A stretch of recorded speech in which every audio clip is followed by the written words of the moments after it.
Hi, this is Kerby Anderson. You know, each day we take on the tough issues and provide a biblical perspective to them. The topics we cover are wide-ranging. Apologetics, theology, prophecy, creation and evolution, intelligent design, marriage, family, child-rearing, the millennial generation, trends in society, politics, economics, business, religious liberty, the Constitution, public policy, foreign policy, military policy, tensions in the Middle East, abortion, homosexuality, pornography, sexual ethics, media, technology, history, and America's godly heritage. We talk about anything that affects your faith, your family, or your freedom. So don't go anywhere, because Point of View starts right now.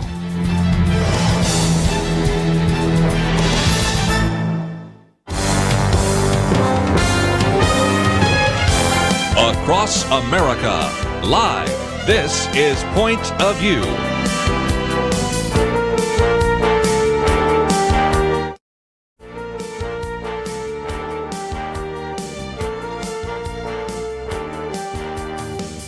And now, Kerby Anderson. Thank you for joining me today. We're going to be talking about a lot of different issues over the next couple of hours, but let me start out real quickly by talking about the State of the Union address. One of the advantages of having a few people that are connected to the administration is you have a chance to get what are oftentimes referred to as a top-line summary. And tonight, if you happen to be in front of a television set watching the State of the Union address or near a radio station that is playing it, many of them, of course, will be, or even reading about it later on the internet or a newspaper, just wanted to give you a little bit of an overview for just a minute. We will talk a little bit more about that next hour as well before we get into two different guests that we'll be talking about. One, Mo Isom will be talking about this new book, Sex, Jesus, and the Conversations the Church Forgot. In a society just really almost obsessed with the issue of sex and having so many false messages, what can the church do to provide a biblical perspective on that? And then the third hour, even though you may not hear it on your station, you can certainly listen to it online or on our Facebook Live. Civility Lost, the Media, Politics, and Education by George Goens. So we've got lots to cover. And I might just mention as a program note, in just a few minutes, we're going to be talking with Jonathan Saenz. He, of course, is the president of Texas Values. We've been talking about some of these issues which are oftentimes described as ban the Bible pieces of legislation, and some of those are in the state capitol right now being considered by the legislature. But tonight, in the city council meeting in Carrollton, they will also be discussed. So we wanted to give you a heads up in case some of you in the Dallas area wanted to attend that meeting and express your opinion. So you can see we've got lots to cover on a lot of different kinds of issues. So let me, if I can, just give you a little bit of a sense of what the president probably will say tonight. This comes from the White House, so I think we have a pretty good understanding of what is part of the speech. The theme of the State of the Union tonight is choosing greatness. The president will attempt to try to cast a vision of American greatness, outline some policy, which I'll get to in just a minute, some of the agenda there, express some kind of confidence for a hope in the future, and then encourage Congress to reject the politics of resistance and retribution. Don't think that's going anywhere, as we well know with the divided Congress we have right now. But I can really kind of summarize what he's going to be talking about with 5 different issues. So if you got something to write with, or if you just like to kind of get a sense of how this speech is going to unfold, the first, no surprise here, he's going to talk about the need for a safe and legal immigration system. He's going to spend some time once again talking about the problem with illegal immigration, the problem with human trafficking, even the flow of drugs and crime. So I think he's going to lay out some of those examples. That's number one. Number two, then, he wants to move to what he calls protecting American workers. And so talking about some of these trade agreements, the relationship, for example, with China, the need to pass what he calls the United States-Mexico-Canada agreement that is different than the NAFTA agreement that he always felt was not helping American workers. So he will get into some of those trade issues, which is sort of his Achilles heel. I'm looking for it. Oh, here it is. One of the articles that came out just recently, interestingly enough, in the Wall Street Journal, they made a really interesting argument, and I thought it was telling that in some respects, the paradox of Donald Trump right now is that most of his successes have come as a result of what would be considered traditional Republican policies.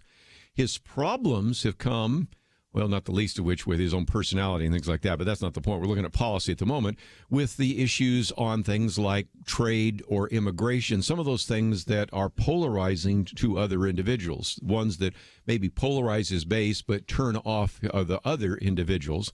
And so it's interesting that he's going to spend some of his time tonight trying to make the case for what he's doing in the area of trade. That'll be one to be worth listening to. Number 3, Rebuilding America. This one will probably get some applause from the Democrats. Up until now, probably not much.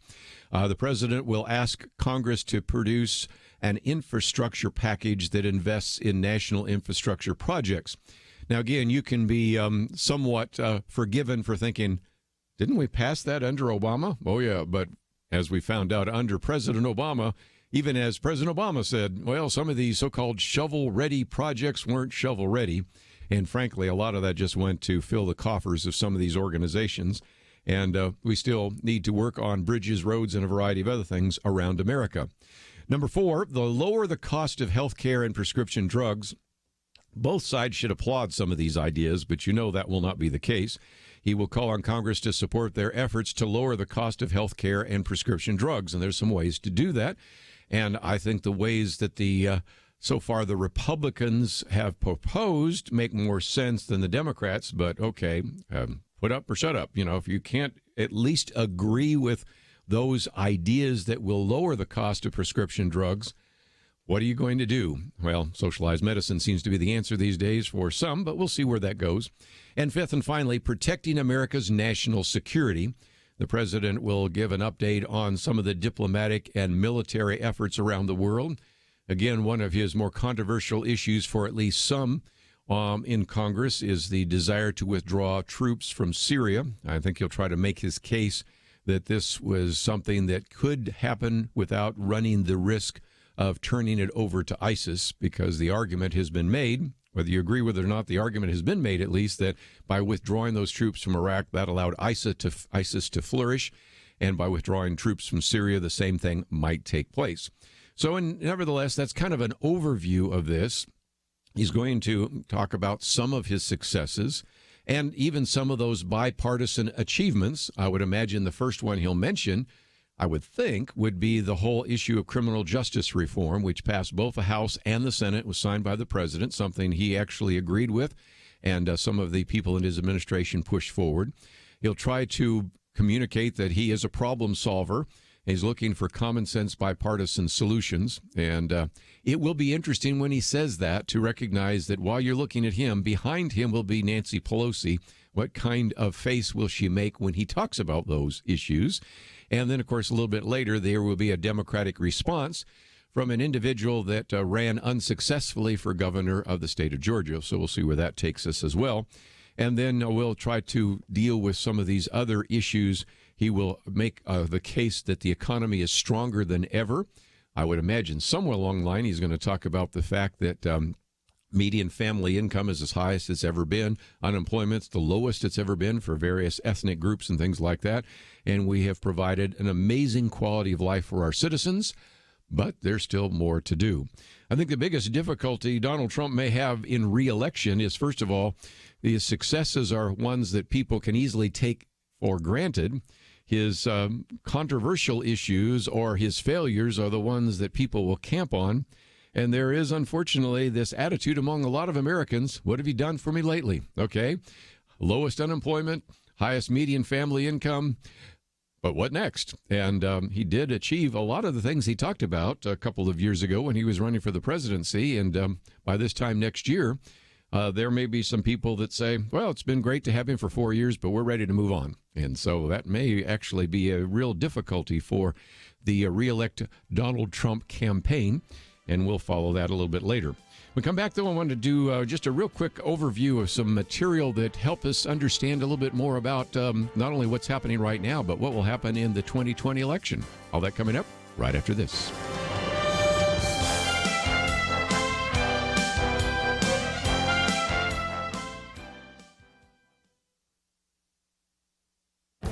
This is Viewpoints with Kerby Anderson.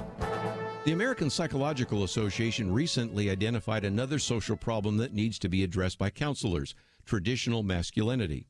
This new report once again illustrates that the APA is frequently driven by politics rather than science. The APA guidelines triggered an immediate online backlash. That led them to issue another statement and begin to redefine what they meant by traditional masculinity. The authors began by trotting out legitimate concerns about men who are sexually abusive or disrespectful. Here's a suggestion: before you start throwing out terms like toxic masculinity or talk about the dangers of traditional masculinity, define your terms. Yes, some men act like bores or jerks, but most men know that boorish or obnoxious behavior is not masculinity. To its credit, the APA report opens with a sobering analysis of how badly boys and men are doing in America today. They're twice as likely to be diagnosed with ADHD. They use drugs and alcohol more than women. Men are 3.5 times more likely to commit suicide than women. We can add other social factors. A very high percentage of men are in prison. More women graduate from high school and college than men. And while women's wages have risen over the last few decades, men's wages have been static. Perhaps it is time to remind the APA that traditional masculinity helped build Western civilization and protected us from the barbarians who wanted to destroy it. Men with masculinity used to protect femininity by teaching manners to their sons and admonishing them to treat women with dignity and respect. The APA might want to survey women. I predict that few would complain that men are too masculine.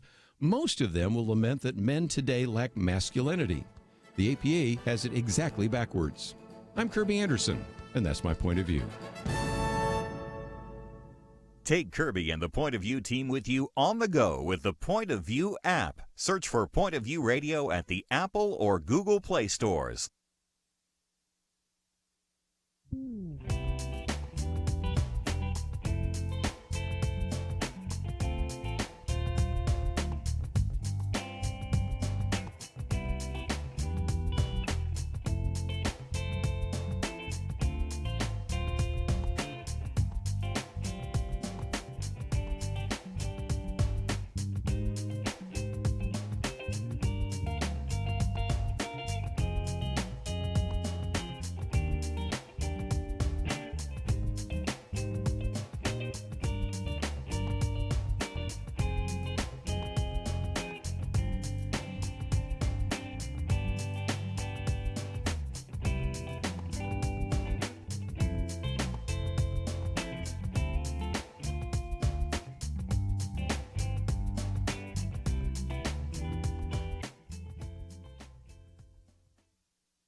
You're listening to Point of View, your listener-supported source for truth. Back once again, let me encourage you, when you have time, to visit our website, pointofview.net.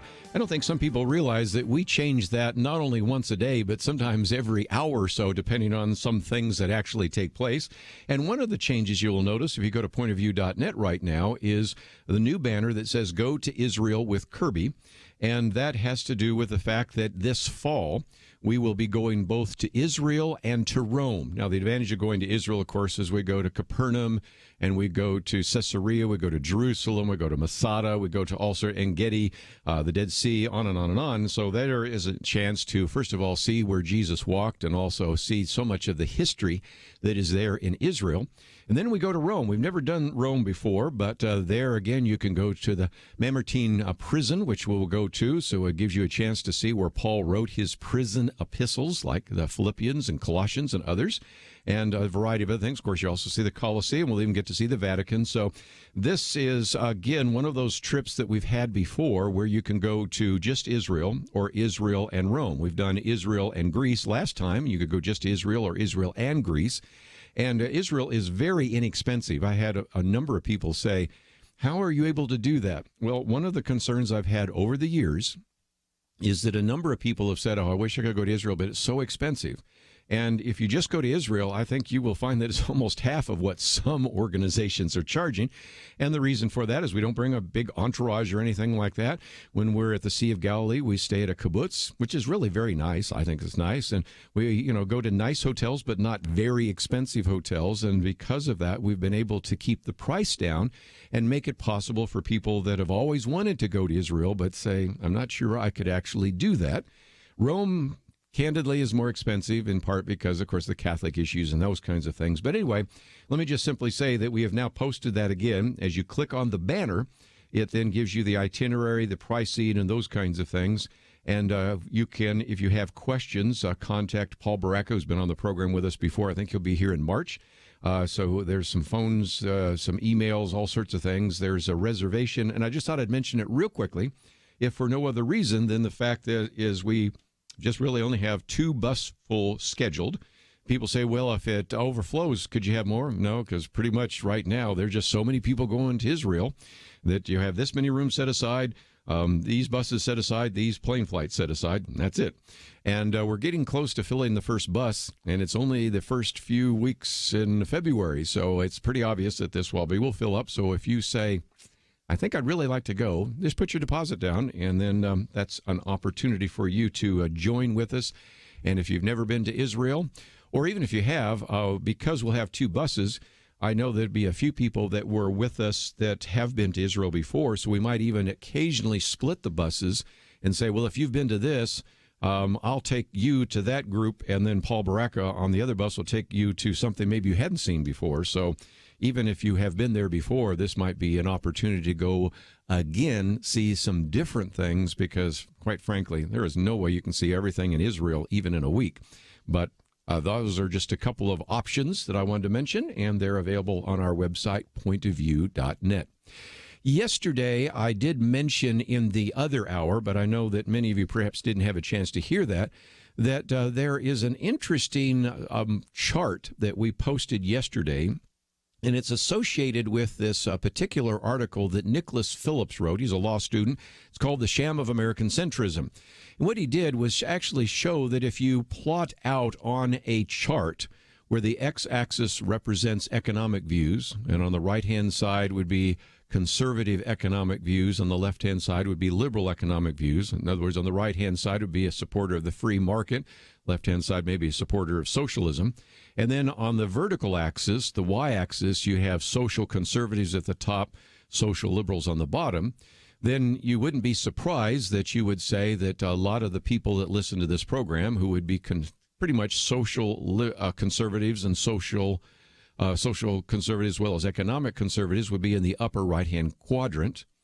And that, interestingly enough, is kind of where a lot of the support for Donald Trump is, all the way over to the upper left-hand quadrant. So both the traditional conservatives and then populists, Donald Trump pretty much dominated that.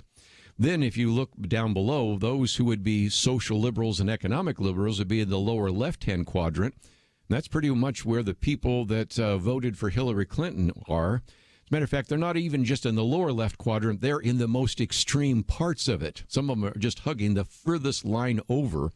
So you can see, first of all, that explains why she certainly was able to attract those individuals. It also, I think, explains why the Democratic presidential candidates right now are getting more and more radical in terms of their leftist ideas, even before what you had in that case.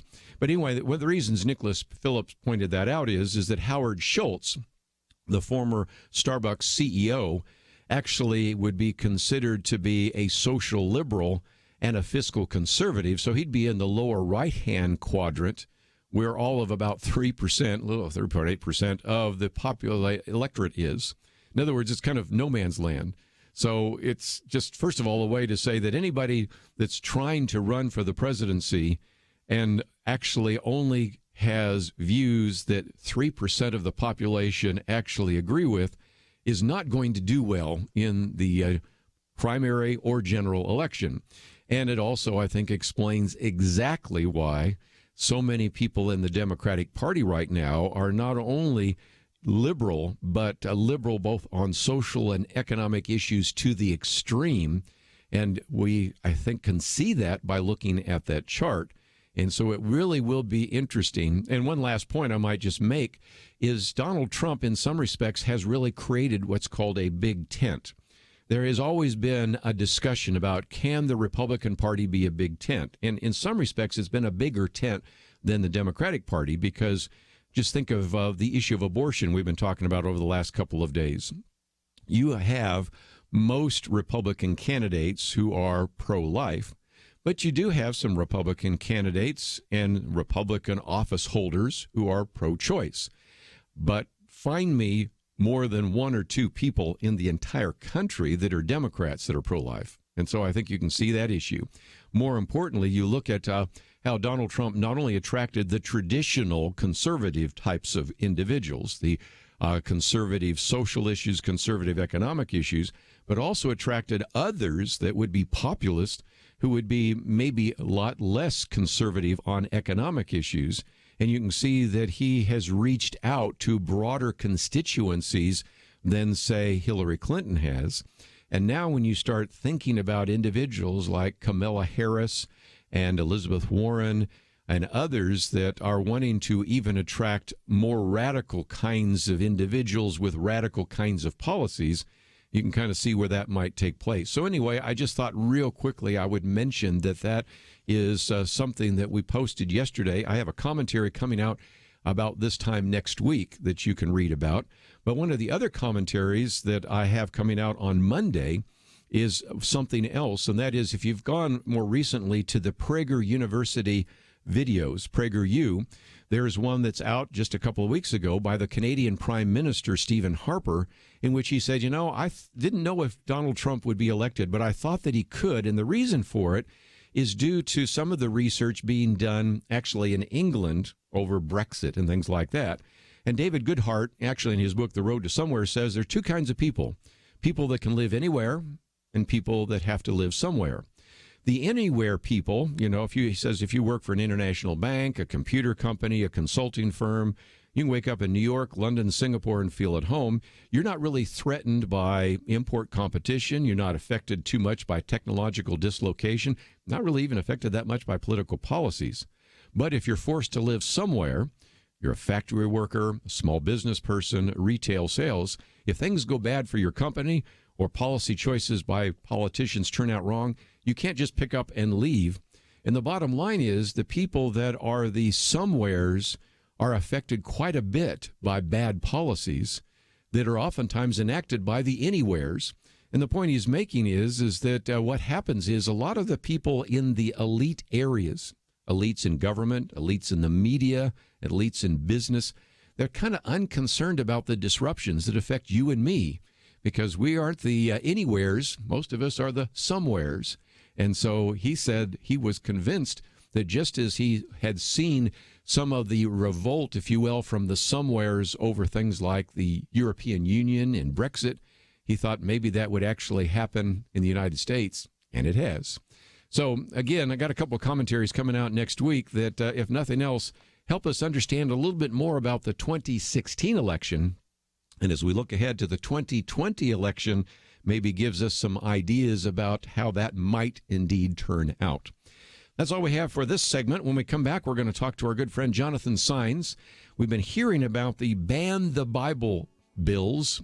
Now there's one even being considered locally. So we'll chat with him, get his perspective right after these important messages.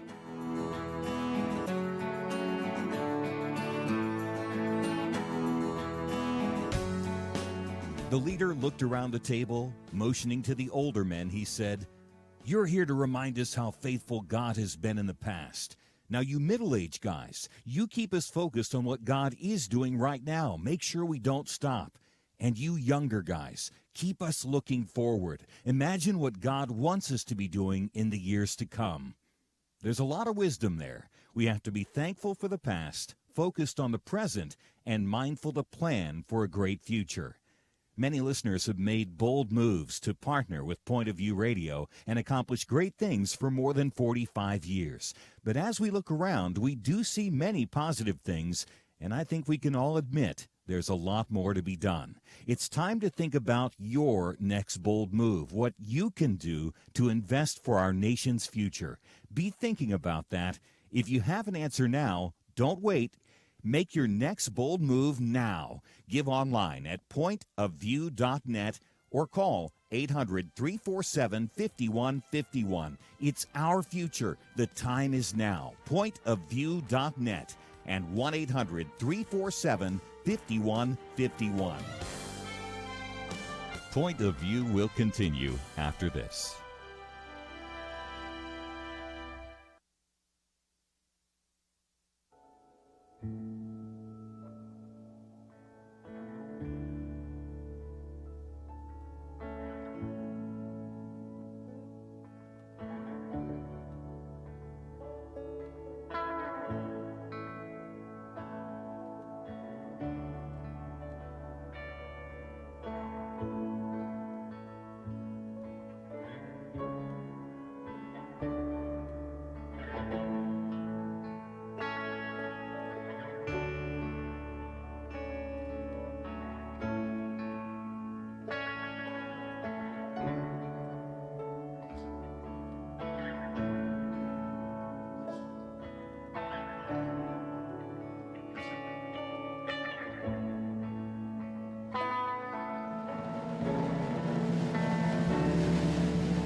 are listening to Point of View. The opinions expressed on Point of View do not necessarily reflect the views of the management or staff of this station. And now, here again is Kerby Anderson. If you've been listening to this hour, you know that we in the past have talked about ban the Bible bills that are in front of the legislature right now. But what about ban the Bible ordinances? Now, it's not what they're called. Oftentimes they're called SOGI, and we'll get into what that means in just a minute, sexual orientation and gender identity. But as we've already talked about, there are some of these pieces of legislation being considered in Austin right now, and we've really encouraged you to find out more from our friends at Texas Values about those. But I wanted to alert those of you in the Dallas-Fort Worth Metroplex about the fact that now it looks like, even tonight, there'll be a possibility of consideration of what you might call ban the Bible ordinance, and that's at the Carrollton City Council. To explain a little bit more about that, Jonathan Saenz joins us by phone once again. He's the president of Texas Values, of course, in the past served as the director of legislative affairs for Liberty Institute, and of course has really become kind of our eyes and ears in Austin. But today, Jonathan, we've got to pay attention to what's happening in Carrollton. Tell us more. Yeah, look, for your listeners that live in the Dallas-Fort Worth, you got to be mindful of what's happening in your own backyard.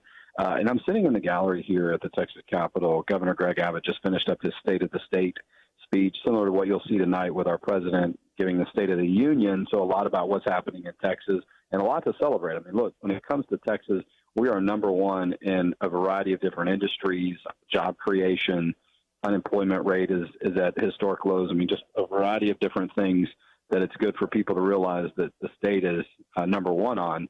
But look, a lot of the focus for our efforts is not going to be at the Capitol today. Even though I'm here, members of my team, Nicole Hudgens and Mary Elizabeth Castle, are on their way up to Carrollton because that city in the Dallas-Fort Worth area is considering a ban the Bible ordinance. And so what they want to do is create new expanded government. They want government to be in a bigger role. These are LGBT advocates and others that want the issues of sexual orientation, gender identity to be placed in law, to have special protections and have special rights when it comes to people's views on sexuality and marriage. And so, and look, I mean, we all know that there are differences of opinion on those issues. I mean, the Supreme Court just decided an issue on this just a few years ago. And so there's a lot of division on this. There's a lot of people with different views. And so we don't think it's right for the government to come in and pick winners and losers. And it's not just that. The Carrollton policy is relates to not only employment by the city of Carrollton, but if you're appointed to any government position, if you contract in any way with the city. And you might be thinking, well, what does that mean? I mean, look, a lot of Christian ministries and churches will be engaged in agreements with local governments to provide homeless shelters, to provide where they feed the homeless. They'll provide women's shelters, to do a variety of charitable things that the city has limited resources to do. And so churches in their natural type of role will help out people in their community. And a lot of times they'll partner with local governments in order to do that, to serve their fellow man. And so these type of ban the Bible ordinances that put sexual orientation, gender identity into discrimination protection, and in this case applies to people that contract, that are employees, and that also are appointed. You have to ask yourself the question, if you have someone who is a Bible-believing Christian, do they have a prayer of getting appointed to any type of government position in the city of Carrollton if they pass a policy like this?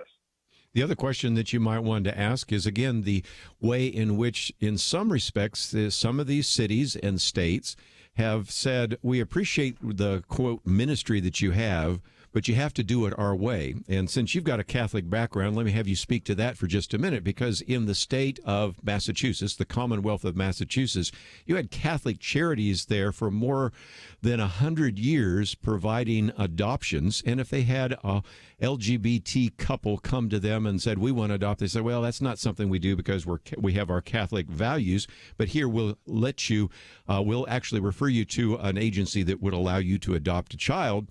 That was not good enough. The government actually forced them out, and that's not the only example. It was the first example, but you can see how these ordinances very quickly are used to say, well, yeah, we'll let you do ministry, we'll let you work with the city, we'll let you work with the state, but you have to do it our way, and if it's not politically correct and you hold to your deeply held beliefs about the Bible and about sexuality, you are just going to be completely eliminated. And isn't that what this particular ordinance might do? Oh, absolutely. And those concerns are legitimate. And so just a couple of logistics. The meeting tonight starts at 7 at the city of Carrollton. We're encouraging people to get there at least by 5:45 in order to get signed up if they want to testify. It's agenda item 13. Agenda item 13, that's the one that you want to oppose. Anybody can sign up. You don't have to have some special knowledge or background like myself or my team. We will be there on the ground, though, to assist people. And we've already had over 100 emails sent to the city council, and that's a lot for a city council. Even though we've got 35,000 emails sent to House and Senate at the state level opposing ban the Bible bills, 100 at a city level, I'm sure has gotten their attention. Oh, yes. And so, it's important for people to show up, though, in person and voice their opposition. And look, a lot of times what this is, we need the city council to slow down. I mean, these are very complicated legal issues. There's a lot of litigation on these issues. They're taking these issues up to the state legislature. They should be taking their time, if anything. And so I think it's way too soon for them to making a decision that impacts some very fundamental rights and principles. And so that's going to be our biggest really request of the city Carrollton is to not rush to pass anything tonight, to have some thoughtful approach, to have additional meetings where people can have a better understanding of what they're doing. We obviously oppose these type of policies, but at the least what the city council could do is allow people a little bit more time to find out what's going on. Because, look, we just found out about it yesterday, and our ear is always to the ground. I can't imagine before we sent an email about that more than a handful of people in Carrollton were even aware of it. So at txvaluesaction.org, we've got our action alert set up if people want to see that. Let me just mention that for just a minute because, of course, I received it last night as an email because I'm a supporter of you. And so you can certainly take some of this material. We could obviously send it to you, but the good news is you can simply go to, and it's txvaluesaction.org. So you want to go to the action section. And so that will give you some of the information necessary, because I think some of you would say, well, okay, it'd be helpful to have some talking points. But again, let's just mention that it's happening tonight. It's the Carrollton City Council. Like you said, probably would be good to show up at about 5:45 because the council meeting starts at 7. That's also a chance for you to meet some of the people from Texas Values that are going to be there, Jonathan, so they can kind of interact. It's agenda item number 13. All of that is on that action alert, so you can find that. Maybe you might even want to sign up to receive that in the future. And it's interesting because the Dallas Morning News, let's take what the various press is talking about right now, was saying that, LGBT activists are pushing Carrollton officials for even broader law that would actually address these issues. Well, yes, it sounds really good because we want to provide protections, but what it does is, I think, ultimately punishes people of faith, doesn't it?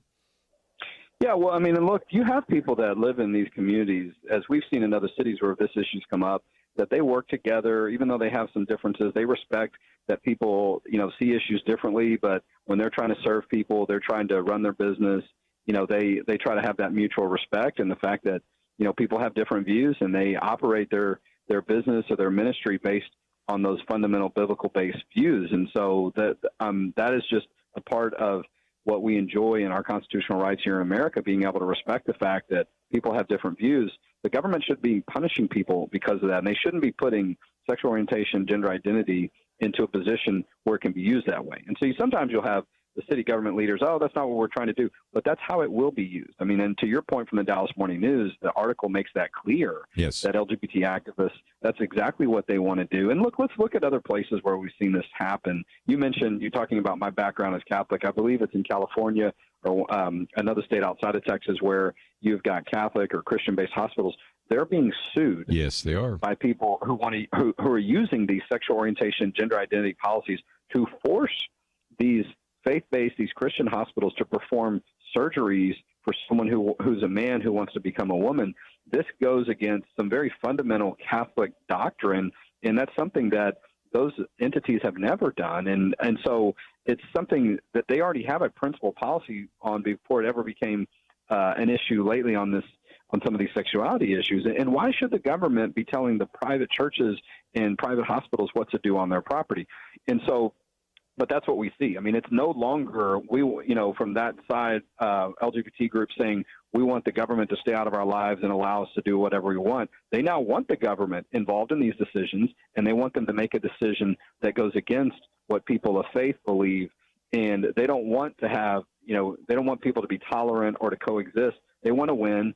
and they want to have the government do the work for them. And what happens is now you've got more government, you've got expanded government, and you have the government more involved now in the private lives. And in some instances, it affects people in churches. And so in this instance, it's not clear how far this ordinance is going to go, because you can look at the written language, but you also got to look at what the advocates are saying they actually want and the kind of pressure they're going to put on the city to have something much more far-reaching and extreme, and I fear dangerous for people of faith. And the reason why we talk about it from the Ban the Bible is because it relates to people's biblical beliefs on gender identity and sexuality. That's based on their beliefs from the Bible. We'll take a break. We'll continue our conversation with Jonathan Saenz if you'd like to join us. 1-800-351-1212. We'll be right back.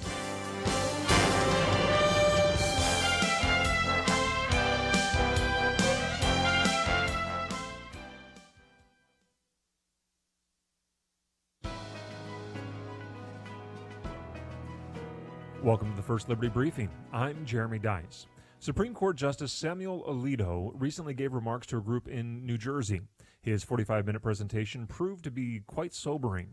Justice Alito is a proven defender of religious liberty. You may recall he authored the court's opinion in Hobby Lobby, protecting the religious consciences of family-owned businesses. In other opinions, he has warned of the impact the sexual revolution may inflict upon the religious liberty of Americans. In his latest remarks, however, Justice Alito told the audience, quote, "You don't need to be a weatherman to know which way the wind is blowing. A wind is picking up that is hostile to those with traditional moral beliefs," unquote. But the good justice ended with a word of caution and challenge. He said, quote, "We are likely to see pitched battles in courts and Congress, state legislatures, and town halls.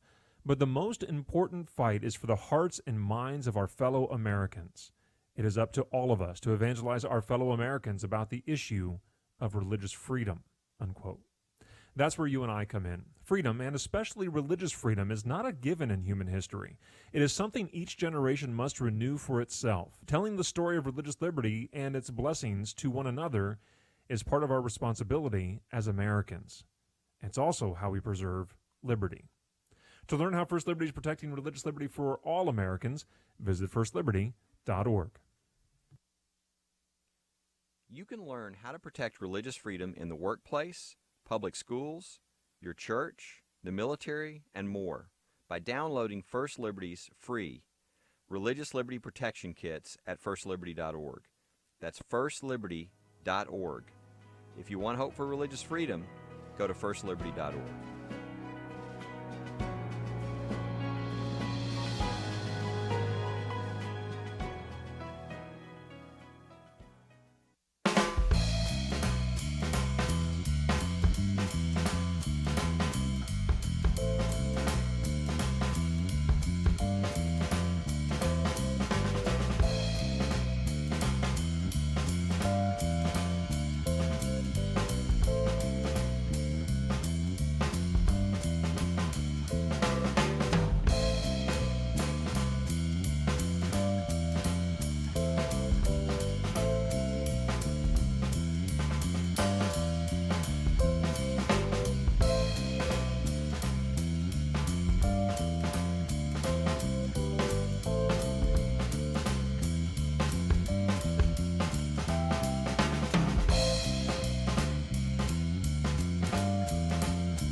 Now, back to Point of View, your listener-supported source for truth. Back for a few more minutes. Jonathan Saenz with us again with Texas Values, and you will find this information, the action alert at Texas Values Action, and we'll talk more about that in just a minute. But Jonathan, you did mention that you just heard the State of the State address, and it is amazing to me when I've heard the governor address some of these issues, how many places and how many very important statistics where Texas not only leads the nation, but if Texas were its own country, it would lead most of the countries of the world.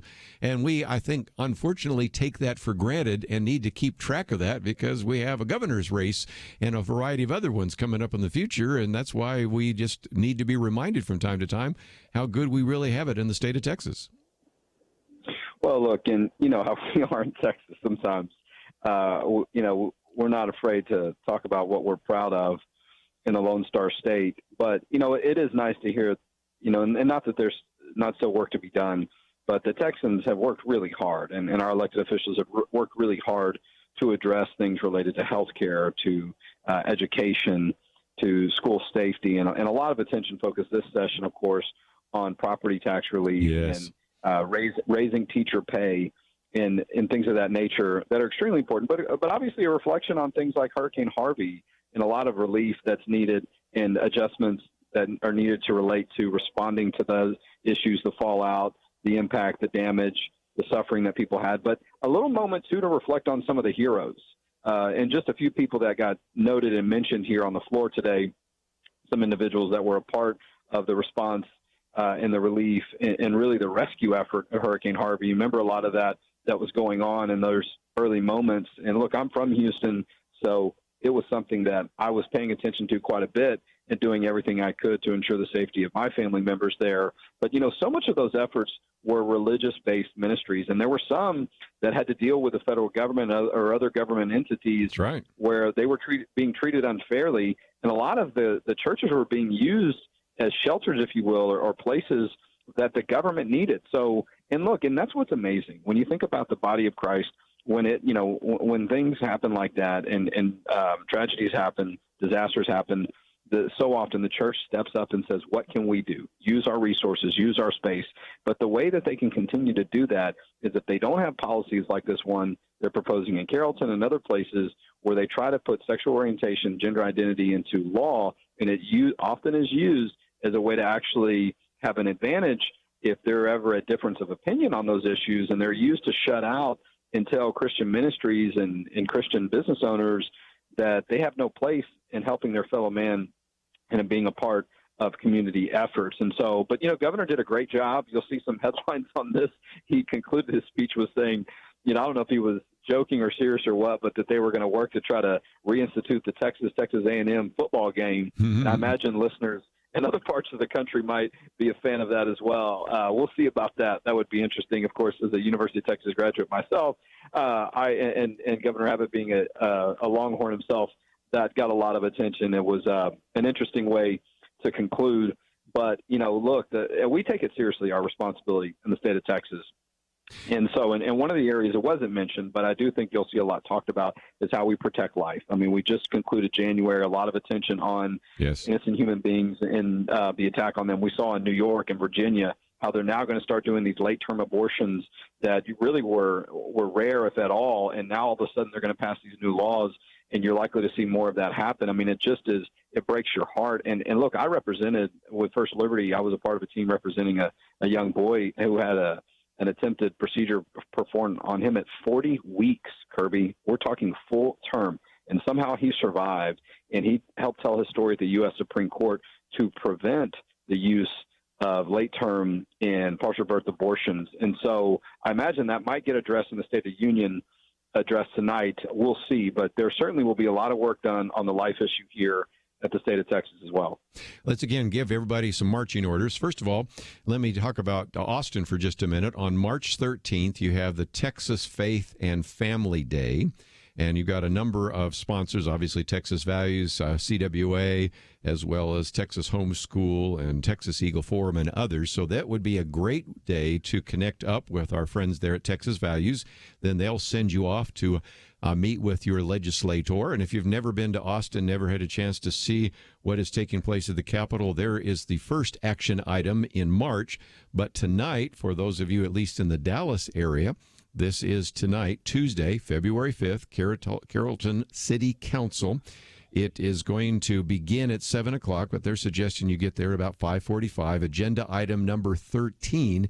And here's a good illustration because, as you said, the state and the cities and everything love to use the churches when they need to house refugees. They love to use the churches when they need a place for elections, for voting, and all the rest. But then they sometimes turn around and pass one of these sexual orientation, gender identity, or SOGI ordinances that say, we really appreciate all you do, but we're not going to work with you unless you agree with us on some of these things, which as people of faith, we can't agree with. And so this is why I think attending tonight at the Carrollton City Council is very important. So let me give you a last word to, again, encourage our listeners to be involved. Yeah, look, and don't think that these things are foregone conclusions. Don't think that, and oftentimes that may be the case, but you think, oh, well, what's the use? They probably already have their mind made up. Not so fast. I mean, we've seen these issues come up in Laredo a couple of months ago, and we thought we'd have a hard time, getting some opposition, but we got some opposition, and the city council realized, you know what, this is a little bit too much for us just yet. We need to look at this a little bit longer, and they decided not to pass it. It was a pivotal moment. And so, look, people, you're in control of your government, okay? And that's why we say all the time, government belongs to those who show up, all right? So don't take it for granted. Show up at the City of Carrollton meeting tonight. Get there early. Get there by 5 if you can. Nicole Hudgens and Mary Elizabeth Castle from our staff are on their way now. They're going to be on the ground. They can assist you to get signed up, get you prepared so you can have the talking points and know that they need to oppose Agenda Item 13 on this issue. But, look, if they hear from enough members by email, by phone, or in person, it's enough to give the council members pause and realize, wait a minute, maybe we shouldn't do this so quickly. But this is how things happen. Sometimes they're on short notice. We'd have given you more notice if we had it. We put something out as soon as we could, but sometimes they do that so people don't know. But there's still time. People want to make plans to get there this evening. It'll go a long way to make a difference for faith, family, and freedom in Texas. Well, again, Jonathan, appreciate you taking the time to educate us. Of course, again, one of the answers is also to sign up to get the Texas Values Action. I got that last night, and I appreciate you giving us some time today. I know it's a busy day there in Austin, so thank you for joining us today here on Point of View. Yeah, and look, and if you can't make the meeting or if you can't do anything else, please pray for our efforts because we're surely going to need it. Well, again, look forward to the next opportunity. Jonathan Saenz with us, again, President of Texas Values. We have all those links necessary on our website, pointofview.net. We come back, Mo Isom, who now I guess is Mo Isom Aiken, is the author of the book Sex, Jesus, and the Conversations the Church Forgot. You may be familiar with her best-selling book. It was a New York Times bestseller, Wreck My Life. And an individual that is, first of all, was a very gifted athlete, an all-American goalkeeper at LSU. I think she's actually set the record and was just incredible in that regard, but also has been very honest about some of her travels, and so we're going to get into that issue. And then in the third hour, we're going to be talking about Civility Lost, and even though that may not be heard on the local radio station, you can certainly watch it on Facebook Live or even go to pointofview.net and listen to that very important conversation. So all of that coming up. And I do want to, for our national audience, when I join with them in just a few minutes, give them a brief overview of the State of the Union Address. You've already had a chance to hear a little bit about the State of the Union Address and even the State of the State Address, but I want to educate the rest of our listeners about that, and I will do that as well. If you'd like to find out a little bit more about our trip to Israel, the banner is up. It says find out more, and that will give you a chance to see the itinerary, and I hope some of you might want to join with us. Filling up the first bus, only have 2 buses, so if you are interested, get your deposit in. We'll take a break. We have a lot more to cover, and we will do so right after this.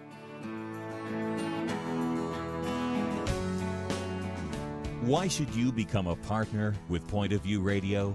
Because for decades, this team has made a significant difference in lives and communities across the nation. Because America is dying for lack of biblical wisdom about life and culture. You should give because your gift will make possible cutting-edge information on issues that matter, information you won't hear anywhere else. Why? Because your gift will change lives, because you'll influence our culture with biblical truth, and because you can make a difference for the future. Our nation needs a truth team very badly. Support Point of View Radio today at pointofview.net. Click on Join the Truth Team and choose your level of support. Pointofview.net or call 800-347-5151, 800-347-5151, or mail that first donation to Point of View, Box 30, Dallas, Texas 75221, Box 30, Dallas 75221. Point of View will continue after this.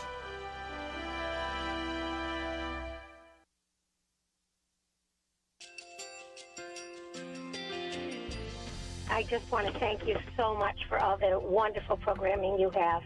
You're just absolutely fantastic.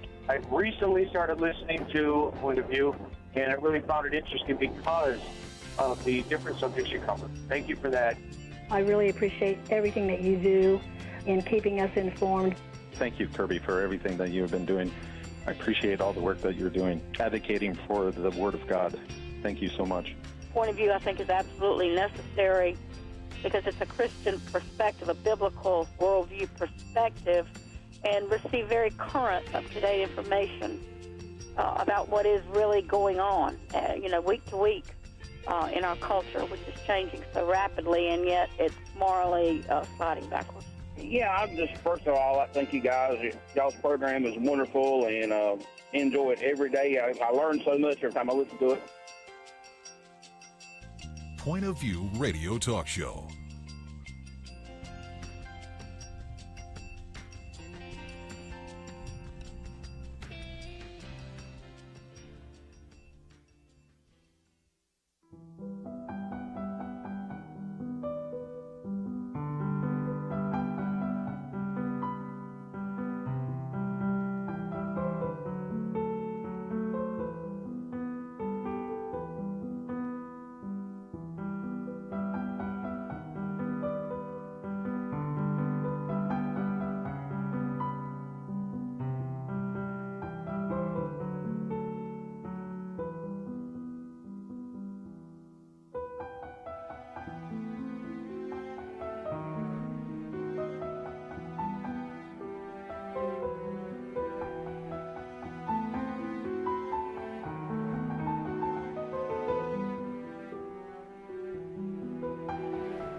Hi, this is Kerby Anderson. You know, each day we take on the tough issues and provide a biblical perspective to them. The topics we cover are wide-ranging: apologetics, theology, prophecy, creation and evolution, intelligent design, marriage, family, child-rearing, the millennial generation, trends in society, politics, economics, business, religious liberty, the Constitution, public policy, foreign policy, military policy, tensions in the Middle East, abortion, homosexuality, pornography, sexual ethics, media, technology, history, and America's godly heritage.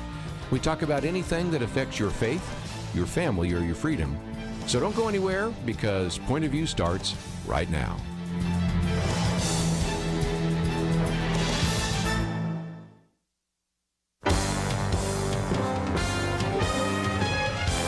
Across America, live. This is Point of View.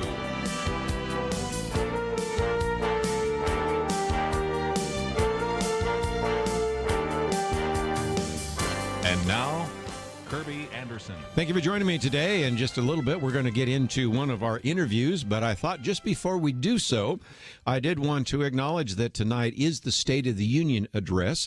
Tomorrow, we're going to have coverage here on Point of View, and the theme, as I understand from the White House, will be choosing greatness. The president will try to be casting some kind of vision of American greatness, outline kind of a policy agenda, and I'll go through that real quickly, and we may get to some of that a little bit later, and then encourage Congress to work together with him. I don't know how often that's going to actually take place, but there will be at least a few times in which he'll talk about some bipartisan achievements, and I think one of those might be the criminal justice system reform and a few others. But if you're kind of taking some notes, or if you plan on watching it tonight or listening on radio or later reading about it in the newspaper on online website or something like that, kind of 5 top issues that the White House is talking about.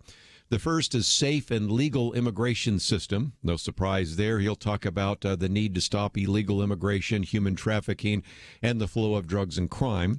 Number 2, protecting American workers. That will be interesting, because that will get us into some of those trade deals that he has been talking about, our relationship with China right now on the trade issue, and then also the need to pass what he calls a United States-Mexico-Canada agreement, which would be very different than what he felt was a flawed NAFTA agreement. Number 3, rebuilding America. The president will ask for the Congress to produce an infrastructure package that invests in various infrastructure projects.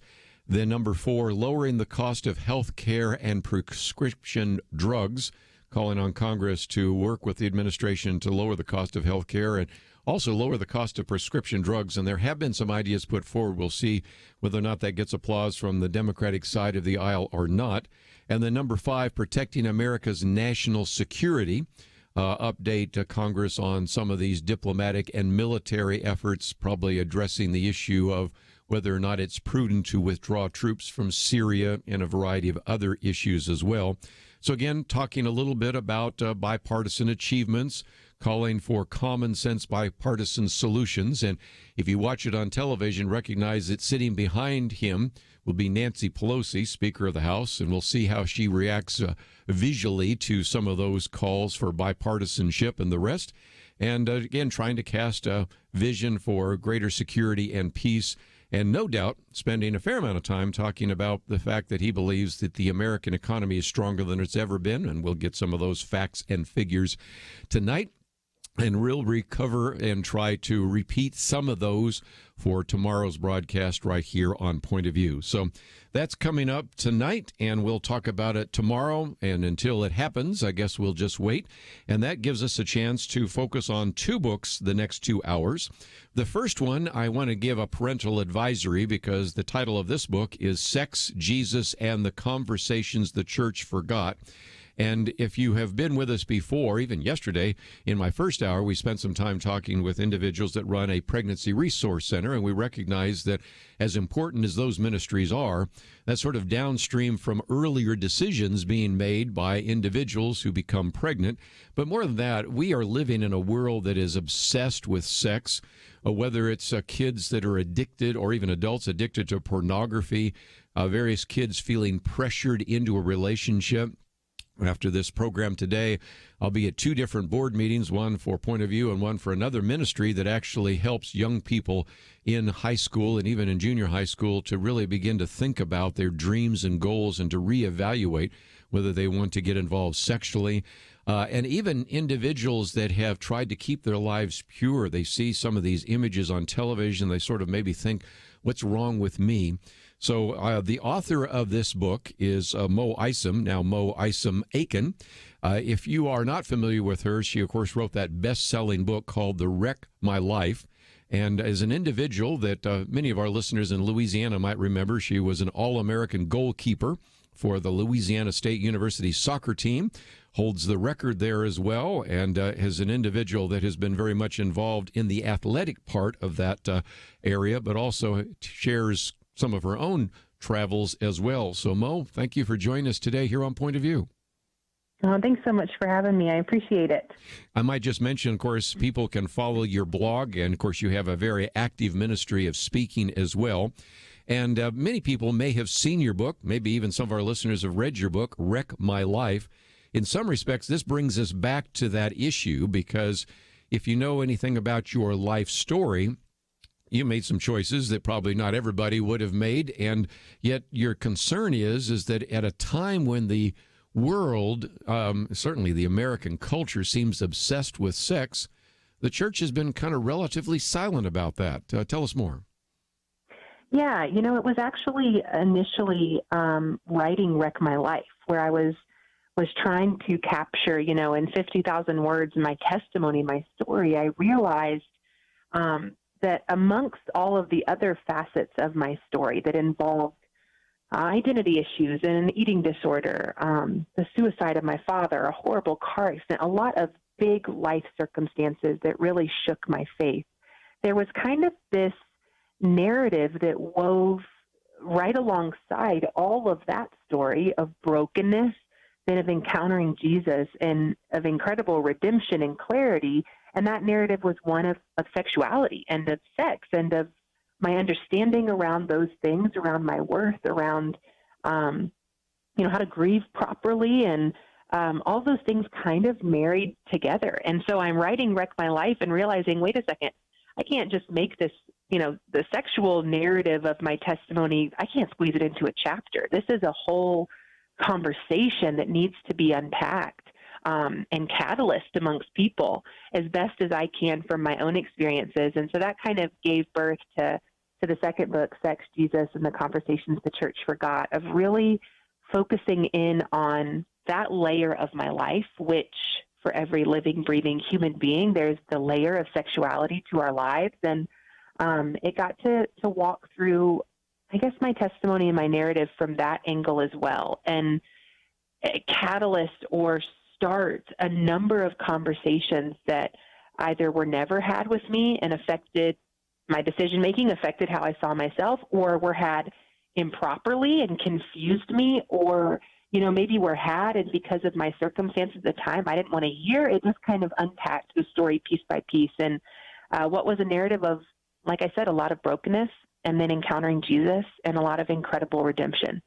And finding out the truth of what God really has to say about sex and why he cares so deeply about it and why he actually talks so much about it in his word, and what that looks like in our day-to-day lives in this culture, in this, generation that idolizes, worships, twists, cheapens, perverts, exalts sex in about a million different ways that it is not. Sure. So let me take a break. Exciting to tackle. Yeah. And we got one of those mandatory breaks. We'll come back and get into that.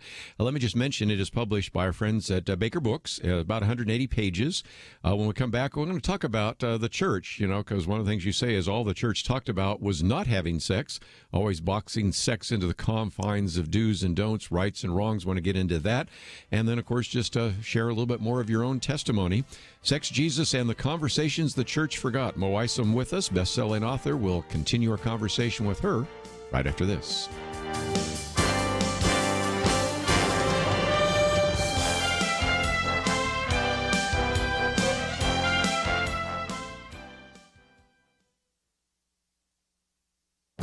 This is Viewpoints with Kerby Anderson. The American Psychological Association recently identified another social problem that needs to be addressed by counselors: traditional masculinity. This new report once again illustrates that the APA is frequently driven by politics rather than science. The APA guidelines triggered an immediate online backlash. That led them to issue another statement and begin to redefine what they meant by traditional masculinity. The authors began by trotting out legitimate concerns about men who are sexually abusive or disrespectful. Here's a suggestion: before you start throwing out terms like toxic masculinity or talk about the dangers of traditional masculinity, define your terms. Yes, some men act like bores or jerks, but most men know that boorish or obnoxious behavior is not masculinity. To its credit, the APA report opens with a sobering analysis of how badly boys and men are doing in America today. They're twice as likely to be diagnosed with ADHD. They use drugs and alcohol more than women. Men are 3.5 times more likely to commit suicide than women. We can add other social factors. A very high percentage of men are in prison. More women graduate from high school and college than men. And while women's wages have risen over the last few decades, men's wages have been static. Perhaps it is time to remind the APA that traditional masculinity helped build Western civilization and protected us from the barbarians who wanted to destroy it. Men with masculinity used to protect femininity by teaching manners to their sons and admonishing them to treat women with dignity and respect. The APA might want to survey women. I predict that few would complain that men are too masculine. Most of them will lament that men today lack masculinity. The APA has it exactly backwards. I'm Kerby Anderson, and that's my point of view. Take Kerby and the Point of View team with you on the go with the Point of View app. Search for Point of View Radio at the Apple or Google Play stores.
You're listening to Point of View, your listener-supported source for truth. And once again, if you'd like to join our conversation a little bit later, 1-800-351-1212. Love to get your testimony, perhaps even some things that you can share in terms of victories that you've been able to deal with.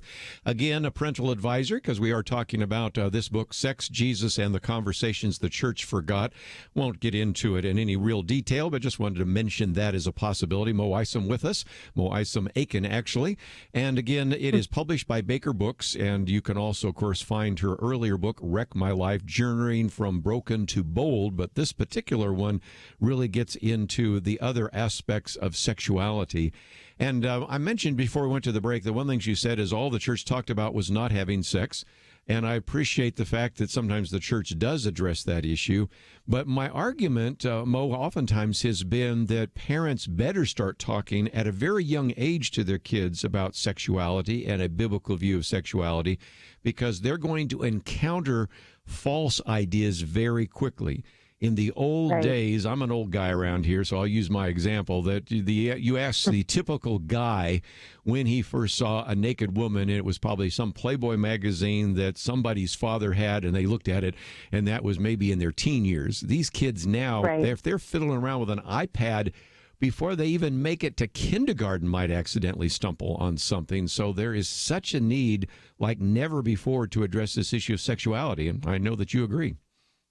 Yes, I completely agree. You know, it was a hope and a heart of the book as well, because I feel like we as parents can have the healthy, constructive, productive conversations when we have found healing and wholeness, and when we've been made aware of what God has to say about all things sex too. You know, so many parents that I talk to, that's my exact narrative. Is their question is, okay, so when should I talk to my kids, and what age does it start, and what do I say? Yes. And I'm like, well, first you should probably talk to God about it in your heart, because when it becomes an open conversation with God, whatever our sexual past looks like, whatever place of understanding we are, when we seek to know God more and to know his word, his truth more, when we find healing and wholeness, these conversations don't become taboo or shameful or weird anymore. They become obvious that we would want to cultivate them because they were first cultivated by the Father. The first conversation God has with man in the Word of God involves sex. And so I'm in your corner of saying, yeah, right now, the stats would show the average age of exposure to porn is 9 years old. That's the average age. I was exposed at about 8, 9 years old. Like you said, a child can pick up an iPad right now and hit the wrong hashtag on something, and they have pornographic images in front of them before they even know what's up from down. And I think, a part of the issue in my life was, I think in a lot of ways, my parents assumed the church was having these hard conversations. The church assumed my parents were having these hard conversations. Therefore, no one was really having these conversations. And it was the world that was shaping my understanding. And it was my own trial and error, listening to peers, figuring out my body for myself. It was all of that wasn't guided that led to a lot of my struggles. And so, I right now have a 3-year-old, a 1-year-old, and a third on the way. And already with our 3-year-old, it's the simple conversations, but it's starting in guiding up our children in truth of understanding at the core what God's design is and how perfect God designs things, and what the intent is, and just helping them appreciate their own image, their own body, and helping them understand there's differences. And, it's just walking through as they progress into what truly needs to be relational conversations versus the one-time talk. Did you have the talk with our son? It's like, come on, you can't unpack all of this stuff in one sit-down talk. With our kids, it has to be conversation, that no matter what age our children are, it has to start right now, because we're commissioned with guiding them in truth. And, if we don't, the world will, and the world's not wasting any time in doing so, even though it's a very twisted, convoluted, no absolute truth type of message. Well said. And again, one of the things we've seen in various surveys that have been over the years, and it makes a great deal of sense, that if you are the first person to talk to your kids about sex, and chapter 2 talks about the whys, where we must begin, then you are going to have that particular avenue of communication. So the next time they have the next question about that, they'll come to you. But if you postpone that and the world gives them answers, oftentimes false answers, or even if you don't use the right terms. I've seen this before. We had a guest in the studio a while back that had talked about the fact that when they worked in the abortion clinic, what they do is they would just go into the school sometimes under the guise of doing sex education. The first thing they do, sometimes even in the grade schools, ask, what do your parents call the private parts? And they'd say all these different bizarre names, and they'd all laugh and giggle. And first of all, it lowered their shame level down a little bit, so they weren't so ashamed of it. And then they said, well, here are the actual words. Your parents really don't even know what they're talking about, so let us explain to you. And so if you don't even use the right words, those that really have other kinds of intent can really pervert it very quickly. And even if there isn't anybody that actually talks to your kids face to face, the moment they turn on a television set, the moment they go into a movie, the moment they see a YouTube channel on the website, they're going to see some things and hear some things that are just flat wrong. And so that's why we need to, in a sense, give them the whys in the biblical perspective. True? Yes, I agree. I think where it really roots is when anything but the truth comes into the conversation. What it ultimately does is it dehumanizes. It dehumanizes people, and it dehumanizes an act that was created by God. Sex is God's invention, made for man and woman, made as a gift, an act of worship, a unifying gift in the right context, even a weapon against the divisive schemes of the enemy within marriage. But when we don't speak of sex in its God-intended form, any abbreviations, any, slang, difficulty navigating around the talk because we can't find the word. It all just ultimately dehumanizes it a bit. And that's how, we can watch the things we watch and feel detached from it, how we can see the things we see and, our flesh is stirred up by it, but our spirits ultimately feel detached from it. It's how, really we come into addiction to the visual stimulation of sexual things, and we see the people on the screens as body parts made for our pleasure rather than image-bearing creations of God. And that is the dehumanization that begins at such an early age when we fail to speak about the God-honoring truth of sex in a non-taboo, in a normal way. And the framework is instead built by, the commercialized or confusing or silly, perceptions of the world. I'm like, man, I think there's beauty in tackling it in truth and in its fullness first. We hear some conversation about sex from the church, from the body of Christ as a whole, but usually because the world is in such a loud, screaming debate about it, we're kind of muffled out of the conversation. And so we just get the word in edgewise, and it's like, do this, don't do that, this is sin, this is not. And it's also really an incomplete conversation. And when that occurs, it for me at least, it stifled greater understanding because it showed the one-dimensional, this is wrong, this is right, do this, don't do that. And it never gave me the why. Why does it matter to care what God says is right or wrong in this capacity? Why does it matter to learn that my flesh is going to want something that I need to learn self-control around, And why should I wait? Because another conversation the church struggles to extend is like the truth of what sex is and the beauty of it within marriage, the purpose. So a lot of the narratives that young people hear, don't do this, don't do that, it's bad, it's wrong, it's filthy, but just wait till you stand across someone at the altar. Then it's fair game. And it's like, I don't know if I want. What does that even mean? I don't understand sex in its fullness. And so I think we have to be able to, again, find healing and wholeness in our own lives and our own sexual narratives so that we can have full, whole conversations of what sex is, why it matters to be obedient to what God has instructed us in, and what it ultimately is for, and the ways that it can glorify Him. Well, let's take a break. When we come back, we'll continue our conversation with Mo Isom. And again, the book is entitled Sex, Jesus, and the Conversations the Church Forgot. I suspect you'll be able to find it in your local bookstore, but if not, we have a link there so you can get it in paperback or Kindle. About 180 pages, and it looks at all sorts of issues. When we come back, one of the topics is imprisoned by pornography, but also we've been talking about the why question here, where we must begin, but also why him to why him, and I think we'll explain some of that as well. The whole issue of healing, if indeed you have been certainly affected and broken by sexual sin. So we have a lot to cover. We will do our best to do so, but if you'd like to join us, 1-800-351-1212, talking about this very important issue, and we'll come back and continue our conversation with Mo Isom right after this.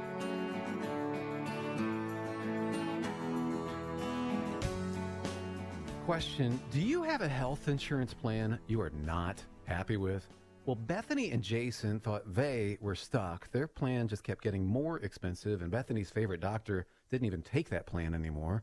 And then some friends at church told them about Medishare. With our previous insurance, we were paying $1,200 a month. With Medishare, we now pay around $600 a month. Yes, they're paying $600 less per month, and that's a pretty typical savings with Medishare, and they actually like Medishare more.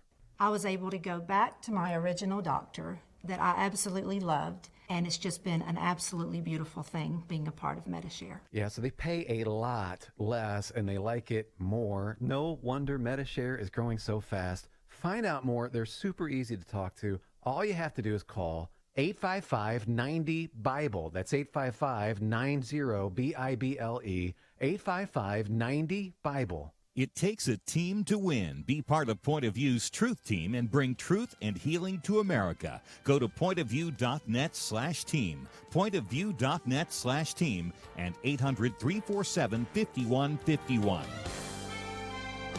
Point of View will continue after this.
You are listening to Point of View. The opinions expressed on Point of View do not necessarily reflect the views of the management or staff of this station. And now, here again is Kerby Anderson. Continue our conversation today with Mo Isom as we talk about the book Sex, Jesus, and the Conversations the Church Forgot. You can certainly find the book in your local bookstore, but we also have a link, Mo, to your website. It's moisom.com. Pretty easy to find, and I think pretty easy to spell, but in case somebody doesn't know how to spell it, we have a link at pointofview.net. You, of course, have a blog. One of the things I might point people to that you've just posted, 5 answers to common sex questions. Then, of course, you have all these videos, read bad sex advice and all sorts of material. So talk about what's available at your website as people go there, because in addition to the book, there's just a lot of other thoughts that you have put down that I think would be really helpful to our listeners. Sure. Yeah, those videos were a blast. Focus on the Family put me on the spot with those questions, and they were fun to answer. And then we packed some truth in there as well. But the blog is full of just videos and then more long form writing. As I've navigated through my faith walk really since becoming a Christian in college, and so there's some that lends to topics that line up with sex and Jesus. There's some that are more around adversity. There's some that are around grief. That's been a neat place to kind of unpack some of my long-form writing. And then I love Instagram, too, which is where I always jump on and can do those live videos and answer questions and unpack content there, too. So it's fun to see sort of, social media change and the platforms change, but to have those up and running where people can find a lot of good content in any of those places. They're a blessing to have there. I might just mention that when people watch this program, when we have your picture up there, we also have a link to Facebook and to Twitter, which is also on the website. But as they go to your website, it also has a link to Instagram, the blogs, and a variety of other resources. So again, just go to moisom.com. You will find what you need, and we have a link there, of course, on our website. Just before we went to the break, Mo, one of the things we talked about, and certainly one of the chapters that you have is imprisoned by pornography. You said, in Houston, we have a problem. We don't just have a problem. We have an epidemic, a sin epidemic. Give us a little bit of a feel, because this is one of the reasons why so often we talk about purity, we talk about pornography, we talk about social media. This is a chronic and epidemic problem, isn't it? It is. And, it actually, to root back to the website, the reason that all of this content even grew out and I found the courage to write about it was because a while back when 50 Shades of Grey, the movie, came out, yes, I wrote a poem and posted it on my website called 50 Shades of Grace. And it just walked through my sexual story in a poetic form. And to see the response and the hunger to that, and more so than anything, to get the flood of emails and feedback from people who resonated with the portion that was about struggles with pornography, it was overwhelming. It was so eye-opening because 99% of those emails I received were from women. And, if you look at the statistics, it's not startling. In 2016, 1 year alone on one pornographic website, and there are hundreds of thousands, my goodness, but one pornographic website in 1 year, we as a people consumed 4.6 billion hours of porn. That is 524,000 years or 17,000 complete lifetimes of porn consumed in 1 year on one website. And if we want to continue to act like that is solely unsaved males contributing to that statistic, we need a wake-up call, because porn is affecting men, it's affecting women, it's affecting children. We talked about, the average age of exposure to porn is 9 years old. That's just the average right now. It is an epidemic that is so permeated our world and our American culture and society. It is just rampant. And I was a young girl who came across it from, I write about in the book, my dad's stash, a bit that fell out of the back of his truck. And, it exposed at that age starts with shame, and then it kind of turns a little into curiosity, and you start seeking things out, and it's not hard to find. Especially the way our culture promotes it. And, it became, for me as a young woman, a decade-long struggle of dealing with truly an addiction to pornography. And I don't think anyone this day and age can sit there and be stunned by that, because if you've come across sexual perversion, if you've come across these enticing images or whatever it may be, you likely understand the grip that they can have on your mind. It's almost immediate. It's like the scripture talks about, the eye is the lamp into the body, and, what we visually consume becomes what we start to think. It starts to mold and shape what we believe, what we feel, our hearts. It affects our actions. So, I'm a young girl coming up, and of course, completely in secret in the darkness, because can't we hide it all there? You can open a screen, in a room with nobody around and think that God doesn't have holy night vision into the darkest parts of our lives and our stories. We really convince ourselves of this. And I walked through that for, a decade, struggling with porn and ultimately seeing what was being put before me as the vision of beauty and power and sexuality. Like we talked about, letting that kind of sculpt my understanding. Right. And then my actions following suit when it came to my interactions with men and, wanting to feel seen and loved and desired and thinking, I guess that's how you do it. And so it significantly impacted my life. And it really wasn't until I came to know Christ and one consistent prayer completely changed my heart that I was able to break out of that addiction. And that was well into college. One of the other things you just alluded to, and you talk about that in your chapter on wandering for worth, is you said, long before I was sexually promiscuous, I was already learning how to use my body as a leveraging tool.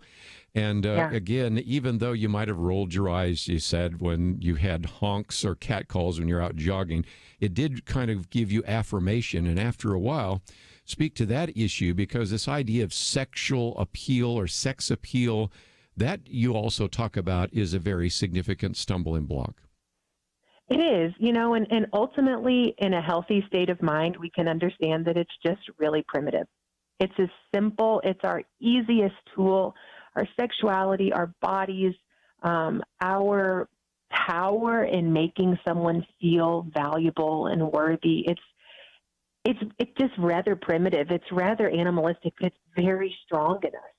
And the longing for that affirmation from others is also really strong in us.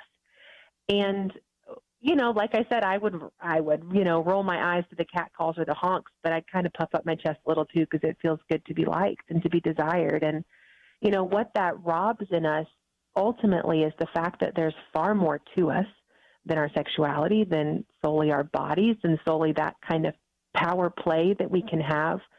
That leverage we have with one another. But it also, to me, is reflective of the truth that at the core, we don't know how worthy we already are in the eyes of the Father. When we need man or woman, mankind, to give us our worth or our value, to help define that for us, to me, it shows a dehydration of understanding our worth in the Father's eyes. Because when I came to know Jesus, it completely opened my eyes and my heart to the reality that I was fully seen, fully known, fully loved, fully worthy, fully able to carry myself with dignity and honor and respect, to honor my brothers and sisters around me, rather than leeching off of them the affirmation that I wanted, but to honor my brothers and sisters in Christ around me, to carry myself with respect, and that there, earns you, I guess you could say, respect from others. How we carry ourselves is often how others then treat us as well. And so it was just a big learning curve for me. It was like a punch in the gut to everything I knew and had been operating in before I came to know Christ, and all the ways that I was trying so hard to feel like enough. And then you came to know Jesus, and it flips your world upside down. And for me, it flipped the whole script of sexuality upside down. One of the things I would certainly recommend is that chapter if you have a young girl that just says, well, I want boys to like me, but begin to focus on the fact that, again, that section there talks about sex appeal, false freedom, and the stumbling block. And I think that would be a chapter that they would read that might get them thinking about this. But we need to take a break. When we come back, I want to move to some solutions. And one of those is why him, and then why pause him. And we'll explain that. It looks better in print, but I think you can figure it out there. And just the whole issue of how to begin to deal with some of these unrealistic sexpectations and how to, in some respects, begin to think biblically about these issues. And so if you just joined us, we're talking about the book, Sex, Jesus, and the Conversations the Church Forgot. Mo Isom with us, a best-selling author, and perhaps you are familiar with her other book, Wreck My Life, and there is information on her website, which we do have a link to. Also have information about how you can find her on Facebook, on Instagram, as well as Twitter. And so all of that is available at our website, pointofview.net. Let's take a break, though. When we come back, we'll talk about some of these solutions to this issue, how becoming a Christian and applying biblical principles gives you true freedom. And we'll talk about that right after this.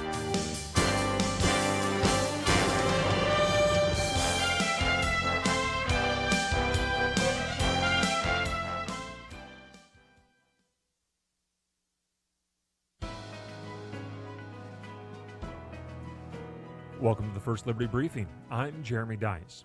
Supreme Court Justice Samuel Alito recently gave remarks to a group in New Jersey. His 45-minute presentation proved to be quite sobering. Justice Alito is a proven defender of religious liberty. You may recall he authored the court's opinion in Hobby Lobby, protecting the religious consciences of family-owned businesses. In other opinions, he has warned of the impact the sexual revolution may inflict upon the religious liberty of Americans. In his latest remarks, however, Justice Alito told the audience, quote, "You don't need to be a weatherman to know which way the wind is blowing. A wind is picking up that is hostile to those with traditional moral beliefs," unquote.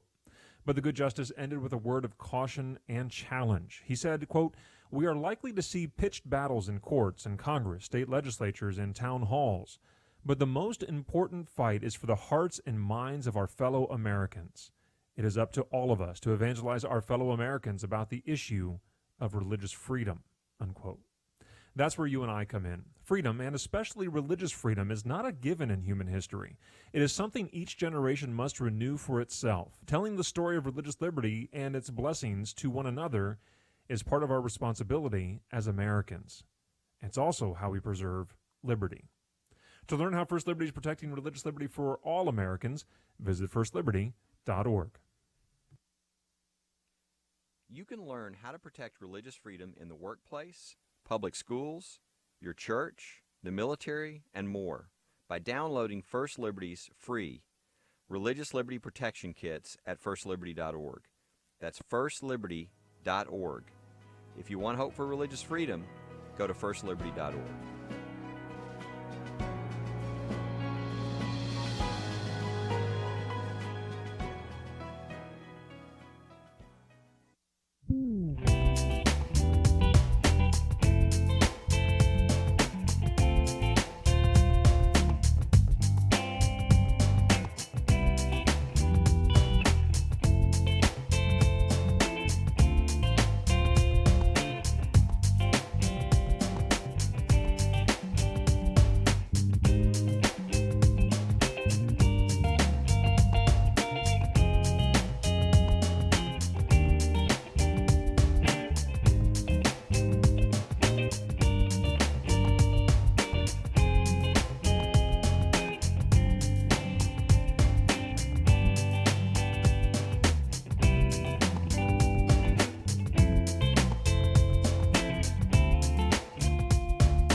Now, back to Point of View, your listener-supported source for truth. Mo Isom with us for just a few more minutes, and let's, if we can, talk about some solutions. And one of those is, of course, to come back to some biblical principles. That one chapter, I love it. Why him? ? And then why ? Him. Talk about that, because it does seem to me that we need to come back to first principles, and certainly asking questions of why are very important, aren't they? They are. And, you know, you're right. It does look better in print than it sounds out loud, that title. They'll understand if they open the book.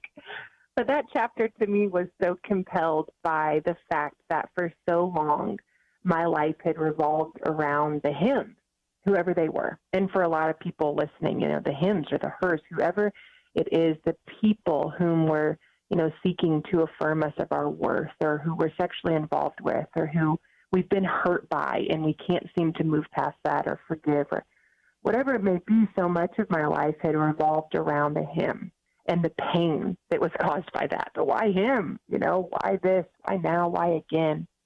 But I think what's so beautiful is that when I came to know Jesus, it was startlingly different than I expected when it came to all things sexuality and the redemption of my sexual testimony. I was so afraid. I think, one of the enemy's greatest tactics is to either puff us up in pride or to silence us in shame, especially around anything sexual. We're either puffed up with pride or we're silenced with shame. And ultimately, neither of those things are of God. Because when I came to know Jesus, I was so massively silenced by shame from my promiscuous past, from the struggles with porn, from the pain that I'd caused others and caused myself. And who I truly met wasn't a God of condemnation or shame or wrath or anger at my decisions. I met the one who offered living water and sat by my well, like the Samaritan woman. I met a Jesus who was not afraid to drum up my sexual brokenness, wanted me to drum it up and to hand it over to him, but came and stepped past every taboo, shameful barrier and sat with me in the face of my filth and stayed and offered me redemption and offered me forgiveness and offered me living water that I would never thirst again.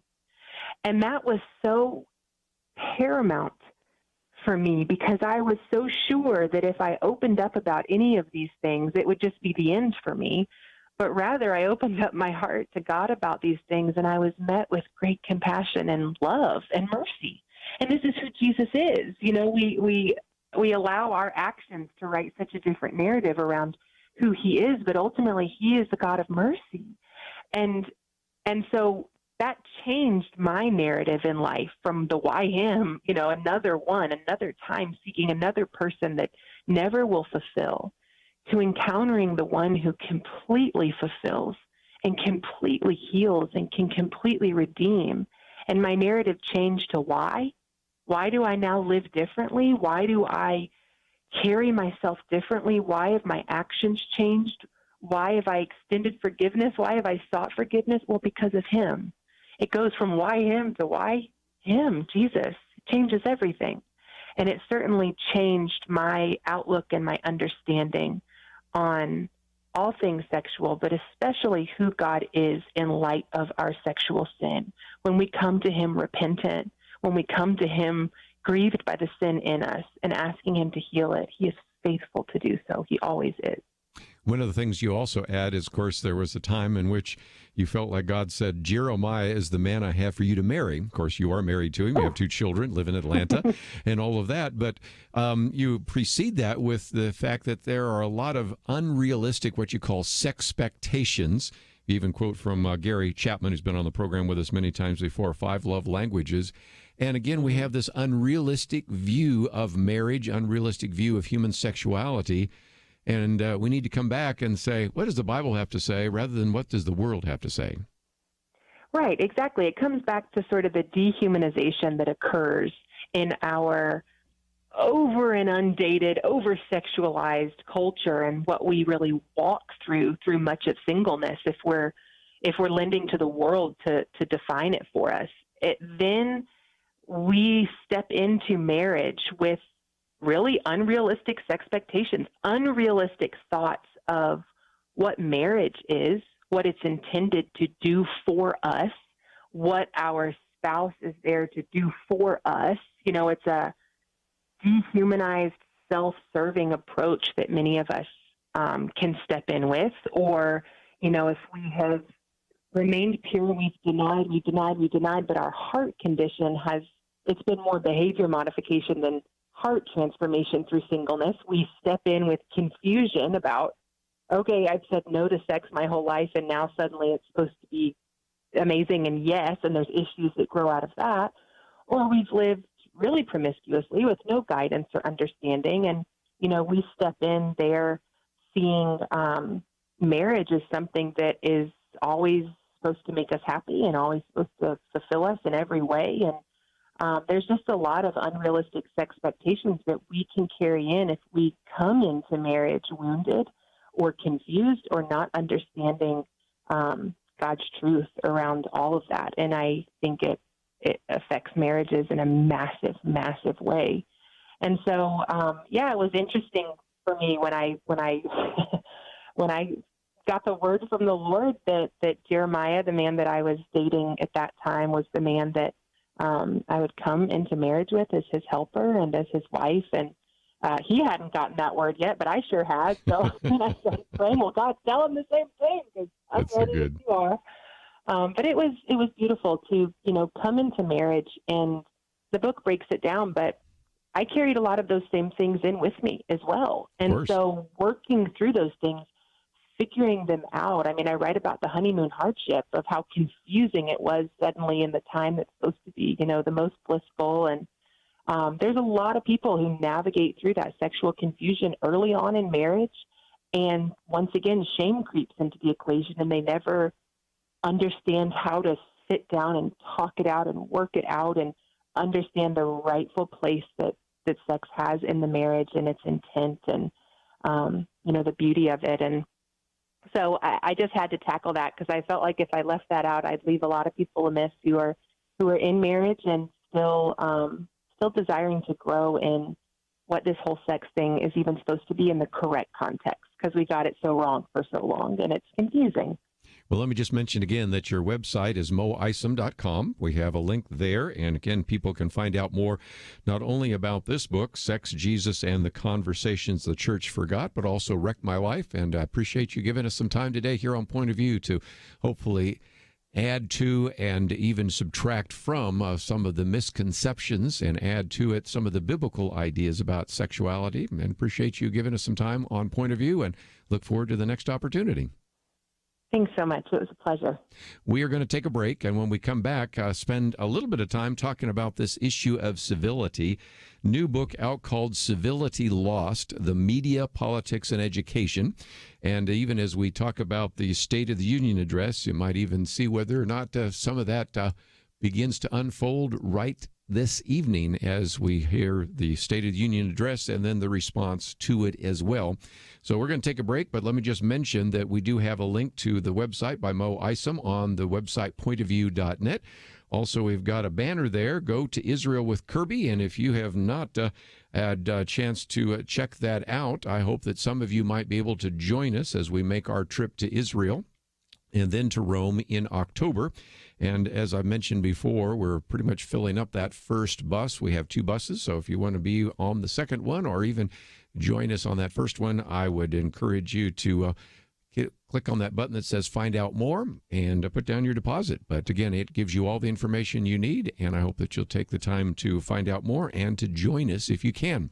We're going to take a break. George Goens with us as we talk about Civility Lost and how appropriate in light of some of the things may transpire even tonight. We'll be back right after this. Question: do you have a health insurance plan you are not happy with? Well, Bethany and Jason thought they were stuck. Their plan just kept getting more expensive, and Bethany's favorite doctor didn't even take that plan anymore. And then some friends at church told them about MediShare. With our previous insurance, we were paying $1,200 a month. With MediShare, we now pay around $600 a month. Yes, they're paying $600 less per month, and that's a pretty typical savings with MediShare. And they actually like MediShare more. I was able to go back to my original doctor that I absolutely loved, and it's just been an absolutely beautiful thing being a part of MediShare. Yeah, so they pay a lot less, and they like it more. No wonder MediShare is growing so fast. Find out more. They're super easy to talk to. All you have to do is call 855-90-BIBLE. That's 855-90-BIBLE. 855-90-BIBLE. It takes a team to win. Be part of Point of View's Truth Team and bring truth and healing to America. Go to pointofview.net/team, pointofview.net/team, and 800-347-5151. Point of View will continue after this.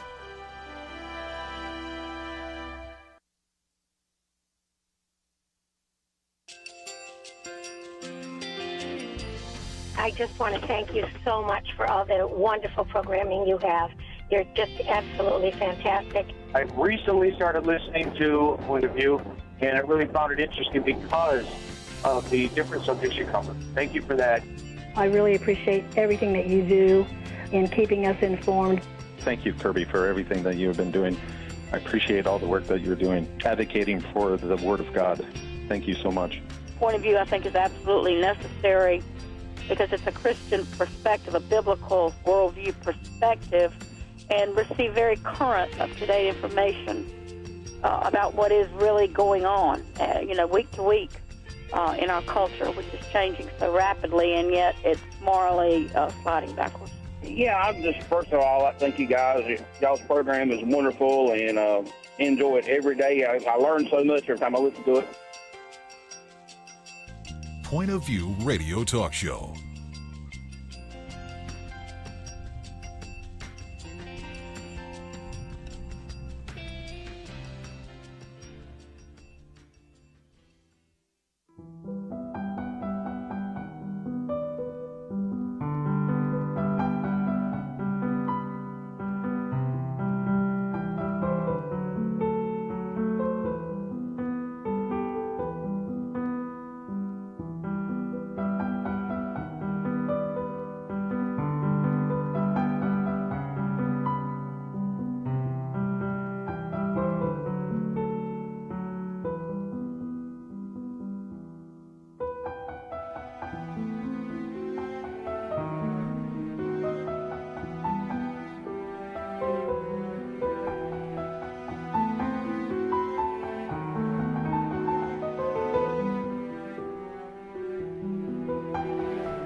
Hi, this is Kerby Anderson. You know, each day we take on the tough issues and provide a biblical perspective to them. The topics we cover are wide-ranging.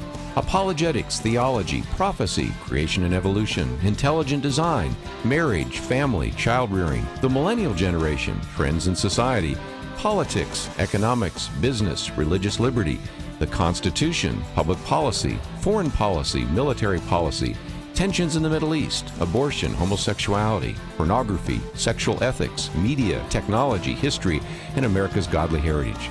We talk about anything that affects your faith, your family, or your freedom. So don't go anywhere, because Point of View continues right now.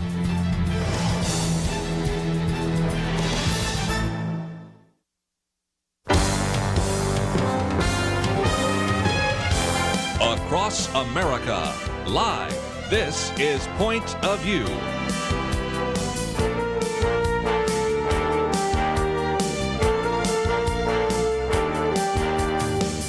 And now, Kerby Anderson. One of the topics we address so often here on Point of View is the issue of civility. And this new book, Civility Lost, The Media, Politics, and Education, is one that I wanted you to know about.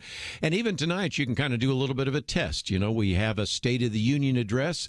The theme from the president is choosing greatness. He's going to talk about the immigration system. He's going to be talking about protecting American workers, rebuilding America, lowering the cost of health care, protecting America's national security. And you can even kind of evaluate some of the things that you hear said either by the president or by the Democratic response or by the talking heads afterwards, or over the next couple of days, the back and forth that no doubt will ensue over all sorts of issues from immigration, the wall, health care, many, many other issues. So that's why I thought this book would be of great interest to you, and certainly apropos on the eve of the State of the Union address. Let me just mention that tomorrow we will play some of the clips from that and have a roundtable discussion. Dr. Nick Pitts probably will be the one that is leading a great deal of that. And again, this book, entitled Civility Lost, is one of a number of books by our author, as well as Not My Fault, The Fog of Reform, as well as Soft Leadership for Hard Times and Any More. We have, again, a link to the website for Dr. George Goens. He's a prominent author, a dynamic leader, a recognized educator and speaker, written about 9 books, if I think I've got the count right, and written over 60 different articles in journals and magazines on leadership and education. Joins us now by phone from Litchfield, Connecticut. Dr. Goens, thank you for joining us today here on Point of View. Well, thanks for having me today. You know, one of the things people probably would know you most for is leadership, but I appreciate the fact that you took the time to put together this book on this issue of civility. I think we've always needed civility in this country. There have been some times where incivility has risen dramatically, but then usually civility develops during a time of peace and prosperity. We do have technically a war on terrorism, but it's pretty peaceful. Prosperity, a median family income higher than it's ever been before, but we seem to be divided more than ever before. Is that a fair assessment?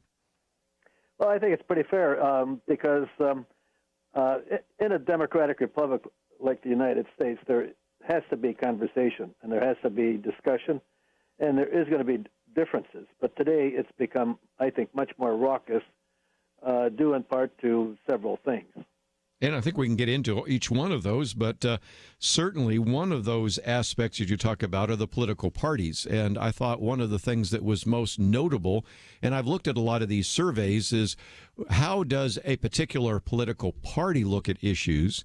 Republicans tend to be very positive or have very positive perceptions about churches and religious organizations, tend to have very low perceptions about the national media. But on the other hand, Democrats tend to have very high perceptions and very favorable perceptions about colleges and universities, but much lower perceptions on banks and financial institutions.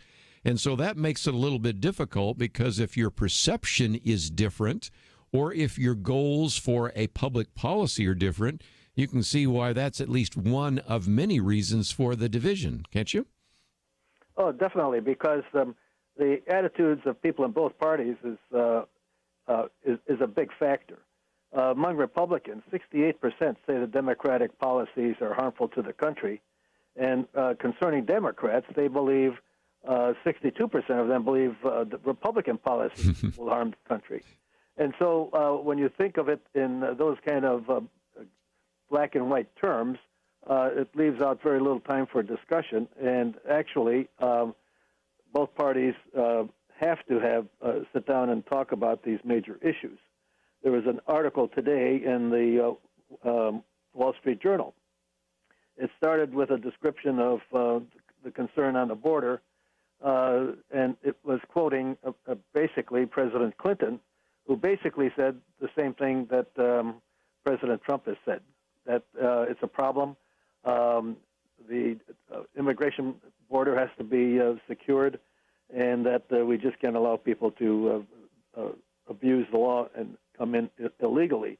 And when you read his comment, it was not different from what President Trump has said. So that really highlights one issue that I written a commentary about just recently, is that there's a selective application of principles. Oh, sure. And again, so when a Democrat... Go ahead. Yeah, it seems like we live in silos, and there's kind of an echo chamber, but speak to that, if you would. Yes. Oh, yeah. Well, the selective application of principles is when a member of the opposing party does it. People call for their resignation. They call them different epithets. But when it happens within their own party, they take a little different picture. The article in the Wall Street Journal was interesting because the author didn't indicate who said that statement. And he inferred after that most people think that was a Republican president saying it. It was a Democratic president saying that there is a problem on the border and that it has to be addressed. And that's the basic issue that people really want. If there's a problem, they don't want both parties just to throw verbal hand grenades and blame the other party. But most citizens say, why don't you just sit down? You both agree you have a problem. Let's sit down and rationally solve the issue rather than simply throwing up political barriers and using gross political language. And again, I suspect we may see that tonight because one of the things, there's kind of 5 major categories of the State of the Union address, but one of those is the president talking about stopping illegal immigration, human trafficking, the flow of drugs and crime across the border. And I wouldn't be surprised, as a matter of fact, I'd be surprised if he doesn't, but I wouldn't be surprised if he does spend a fair amount of time quoting from Nancy Pelosi, certainly Bill Clinton, maybe Barack Obama, maybe Chuck Schumer, because in the past they have said some of those things. But given the polarized nature of our world right now, especially I'm not making the distinction between the left and conservatives, because I say left and liberals are different. Some of them are polling so much that they don't want to even acknowledge that there is a view on the other side that traditionally was held to. So because of that polarization, I would suspect the president will give us some quotes from individuals who not so long ago would have said the same sort of things. But like you said, if you read the Wall Street Journal today, they just give you the quote and you don't know who it is. You say, well, that's got to be Donald Trump or at least one of the Republican leaders in the Senate. Turns out it was Bill Clinton. So it shows some of the polarization that you talk about in the book. So I want to come back after our break and spend some time really getting into this in more detail because we've talked about the political parties a little bit. But what about this idea of the common good and having a civil society? And then what about public education? And can education be a basis for civility and a democratic republic? And what about some of these valued principles and citizenship and civility? We've got a lot to talk about. It's a fascinating new book, and we have information about it on our website. And of course, you can also go to the website for George Goens. We have all of that on our website, pointofview.net. When we come back, we'll continue our conversation talking about the need for civility. And the book is Civility Lost, The Media, Politics, and Education. So let's take a break. We'll continue our conversation right after these important messages.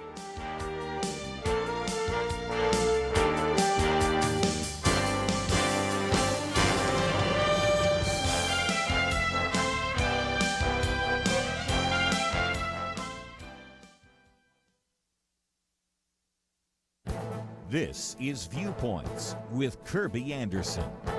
The American Psychological Association recently identified another social problem that needs to be addressed by counselors: traditional masculinity.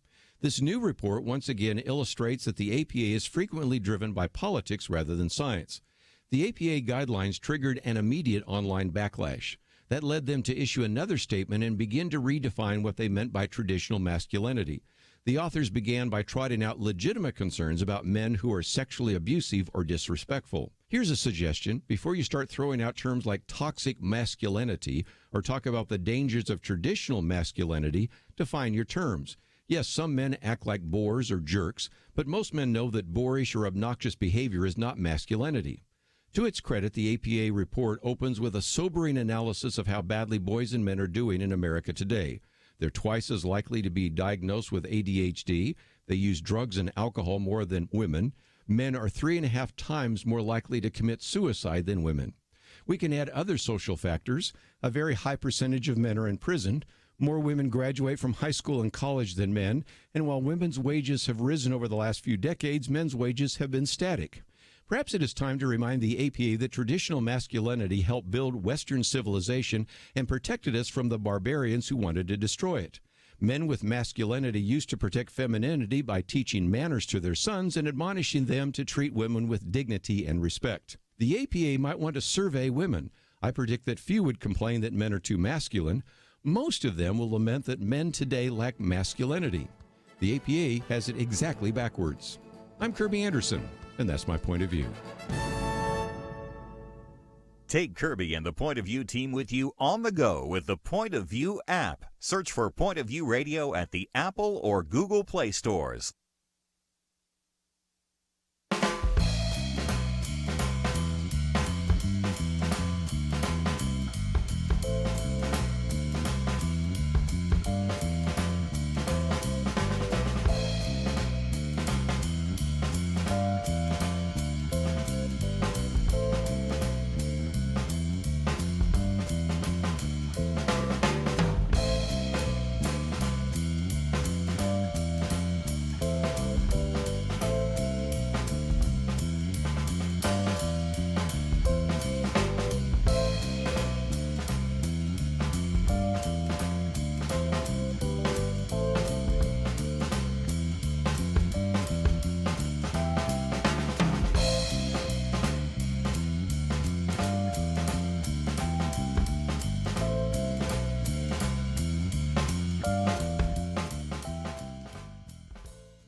You're listening to Point of View, your listener-supported source for truth. One of the conversations that Dr. Nick Pitts and I love to have from time to time is on this issue of civility.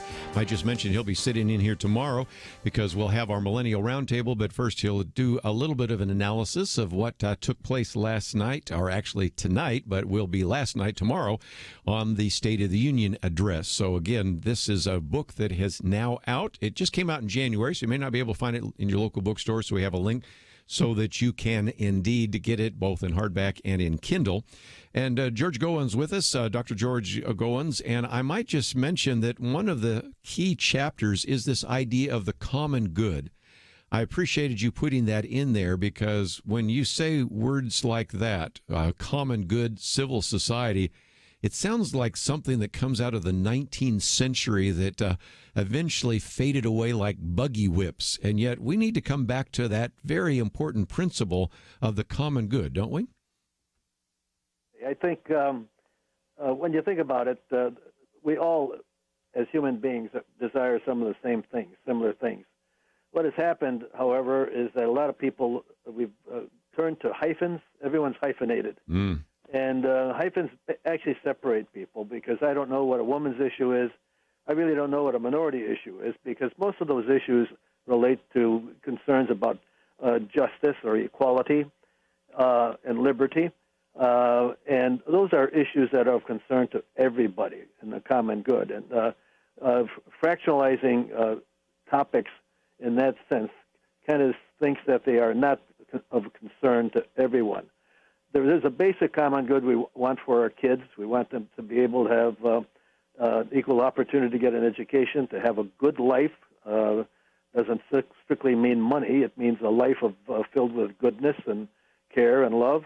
It also means that we have to take a look at the issues that are affecting us and our neighbors and come together to solve them. There are not issues strictly that pertain to a Republican or a Democrat. When you peel the onion, you'll find out that most people have very similar concerns, and they really revolve around basically the 6 great ideas. What is justice? What is liberty? What is equality? What is truth? What is beauty? And what is goodness? Those are issues that bring people together, and we are all concerned with them as we live our lives in various different forms for all people. And we lose sight of that, and I think people really want people to come together. There used to be something called the Commons, and the Commons were where people came together. They listened to politicians. They came together to govern themselves. They came together to shop. They came together to see the different governmental agencies. And unfortunately, today we're all stuck in our little telephones and our texting, and we don't see the fact that there is a common good that all people desire, and it isn't a place particularly, but it's a belief in those principles around which this government was developed years and years ago. Again, our motto, E pluribus unum, out of many one. And again, in your book, you talk about the fact that American society is diverse, it's pluralistic, we're not agree on everything, but up until fairly recently, there was a willingness to come together. Now, I'm not saying that there weren't tensions. We had a civil war.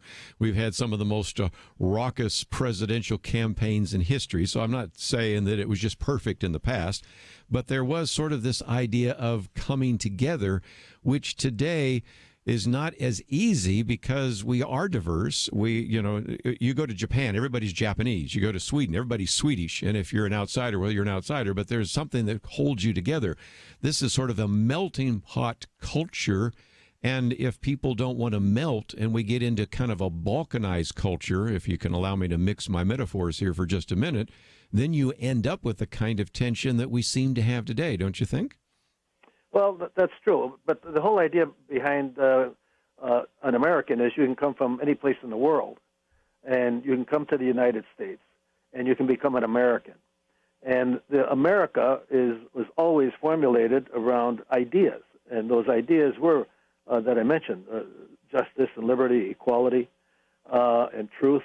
And those kinds of things cause people to come together rather than fractionalize all the time around issues. And those issues are important, and they are going to bring debate.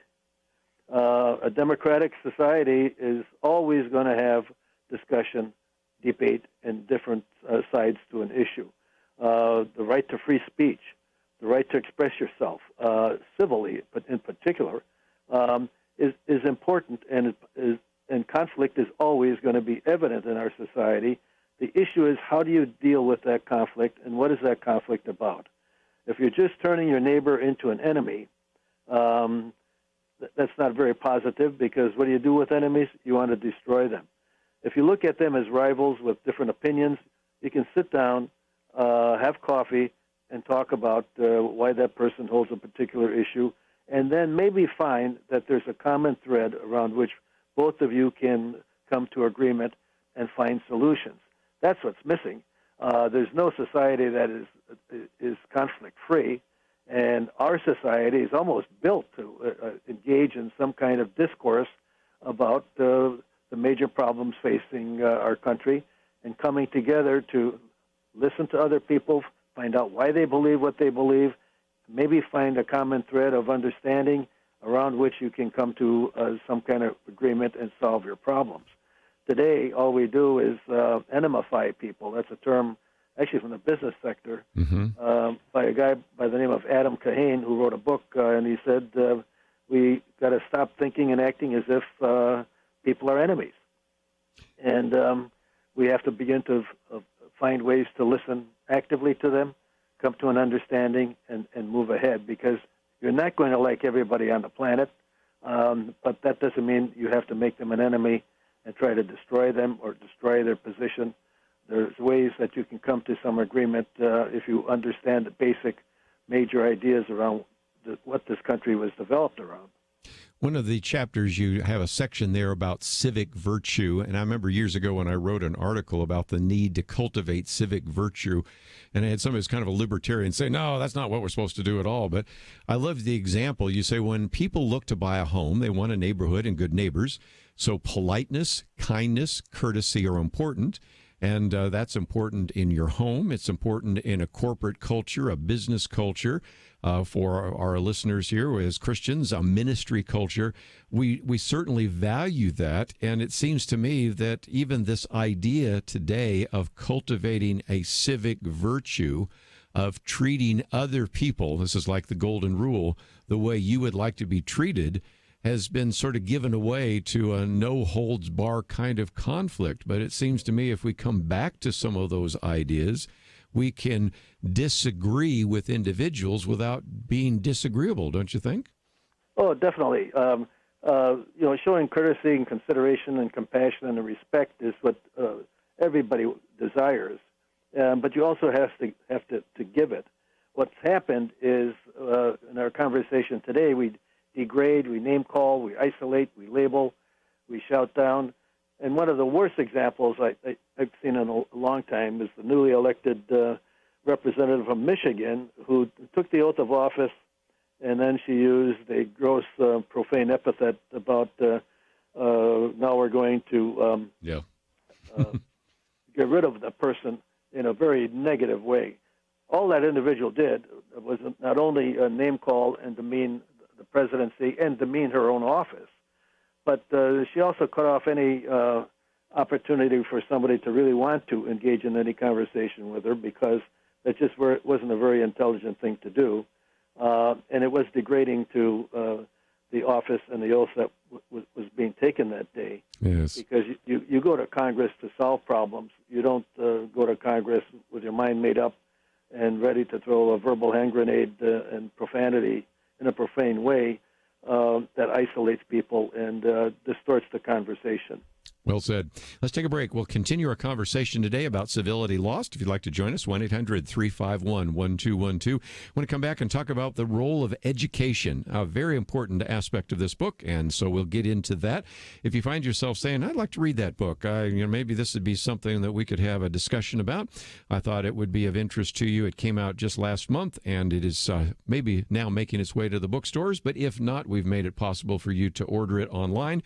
And, of course, we also have a link to George Goens' website, and you can find all of that at pointofview.net. Need to take a break, and as we do so, don't forget to go to our website today. We have all sorts of articles. If you'd like to listen to this again or pass it on to others, that is the case. My commentary is available today. Our trip to Israel, which will be taking place in the fall, is on the website, so we've got a lot of opportunities for you to find some great material on the website, which is pointofview.net. Let's take a break. We'll continue our conversation about civility right after these important messages.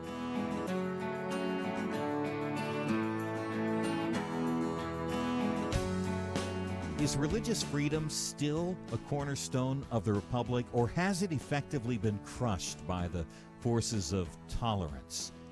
America needs Christians to be informed and as unified as possible, applying God's wisdom to civic life. Point of View can be a key part of a successful mission. I believe in America. I believe God wants His best for us. We can face whatever the world throws at us as long as we stand together. If you have not signed on, please do it now. Support Point of View Radio today at pointofview.net. Set up your monthly gift by clicking the Truth Team 360 picture and then carefully follow the directions. Pointofview.net. By phone, you can give at 1-800-347-5151. 800-347-5151. Or mail that first donation to Point of View, Box 30, Dallas, Texas 75221. Box 30, Dallas 75221. Or call us 800-347-5151. Point of View will continue after this.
are listening to Point of View. The opinions expressed on Point of View do not necessarily reflect the views of the management or staff of this station. And now, here again is Kerby Anderson. Talking about civility, George Goens with us. And one of the things that has been puzzling to me is to see that, for example, one study found that 1/5 of undergraduates, this was a study done at UCLA, said that it was acceptable to use physical force to silence a speaker who makes offensive or hurtful comments. And it helped me understand that sometimes incivility can lead even to violence.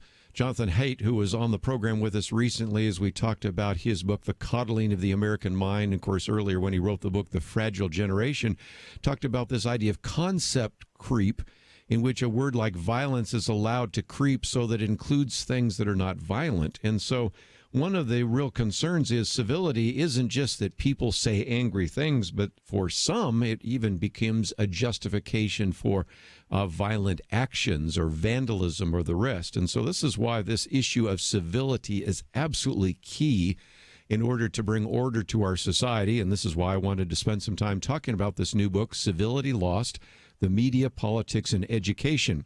And Dr. Goens, for just a minute, let's camp on that third one, education, because a very significant part of your book talks about public education. It talks about education, civility, and democracy.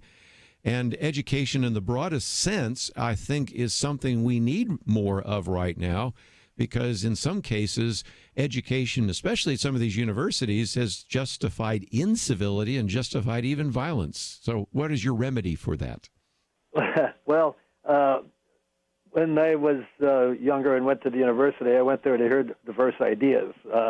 We talk a lot about diversity in this country, but we very seldom include diversity of ideas, which means that when you do go to a university, you're supposed to listen to diverse ideas and understand what the person is saying. And you don't have to agree with the person, but the person has every right under the laws of the United States to express themselves in terms of different ideas. Shouting down people, threatening people, all of that indicates that things have really gone off the rails in terms of what an education ought to be.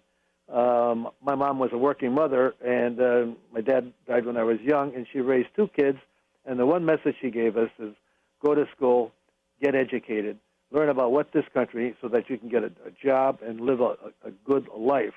And that really means that you do have to, in school, understand what the principles under which this country is governed.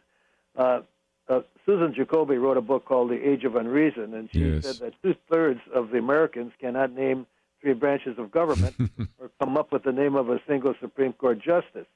And that type of groundwork in schools in terms of social studies and history and political science should form the foundation that people know what the government is all about. After all, we're supposed to be self-governed. And it'd be crazy to think that people who don't understand the government are in any position to really self-govern. And I suggest that education, I was a school superintendent for 15 years, and I always said students need a good comprehensive education. They have to understand values because their values are going to produce their beliefs. Their beliefs are the source of their principles. The principles are the basis for forming an ideology, and an ideology produces policies that are the foundations for programs.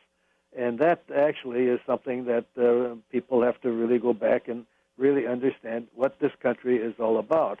I hear a lot of people in conversations disparage the United States and its history and everything else, but its history and the commitment to those values have changed this nation in very positive ways. If we did not have that commitment to those values and beliefs and principles, our country would be much, much different. It brought about great change. And so I think in schools, people have to really have a background in understanding those principles. There's some other things, too. We talk about critical thinking and complex thinking. One facet that I always tell my grandkids is you have to engage in skeptical thinking. you can't believe everything that you read. You read social media, there is a lot of fake news, a lot of stuff that isn't accurate. That, Very true, yeah. Is made up by people. And skeptics are not cynics. Skeptics ask a very important question, is prove your argument. Where did you get your facts from? Prove to me in terms that your position is solid and sound and makes sense. Just don't accept anything that someone says as being true. And in our society today, that's so important because schools have to engage in thinking skills so that kids understand not only complex issues and think critically, but they also have to think skeptically so that they just don't buy someone who can explain an issue in fancy language and think that they must be correct because they use big words or use fancy language or held a particular position. You should always have people, particularly in politics, prove your position. And tell me also what the downside of your position is. We talk about this fence all the time down in Texas, and the issue is, what's the upside to the argument of putting up a fence? What's the downside of it? What's the upside of not doing it, and what's the downside of it? And as a citizen, there should be a conversation about those issues and make it rational, and you should have to prove your case. Well, and again, a lot of that is based upon this idea that we have a common set of values and that we can defend each other's rights to believe that. And the typical kind of liberal conservative views still had those shared values. Right. I mean, we've had Alan Dershowitz on this program. On a lot of issues, I would disagree with him, but both of us have the idea, at least, that we can use rationality, we can make our case and all of the rest. But the left, and I'm making a distinction between the left and liberals. The left say, no, you shouldn't use rational arguments. No, you don't have a right to those views. A typical kind of liberal statement or conservative statement would be, I defend your right to say this, even if I disagree with that. The left says, no, you don't have a right to those views. You don't have a right to have free speech. You don't have a right to be on the campus.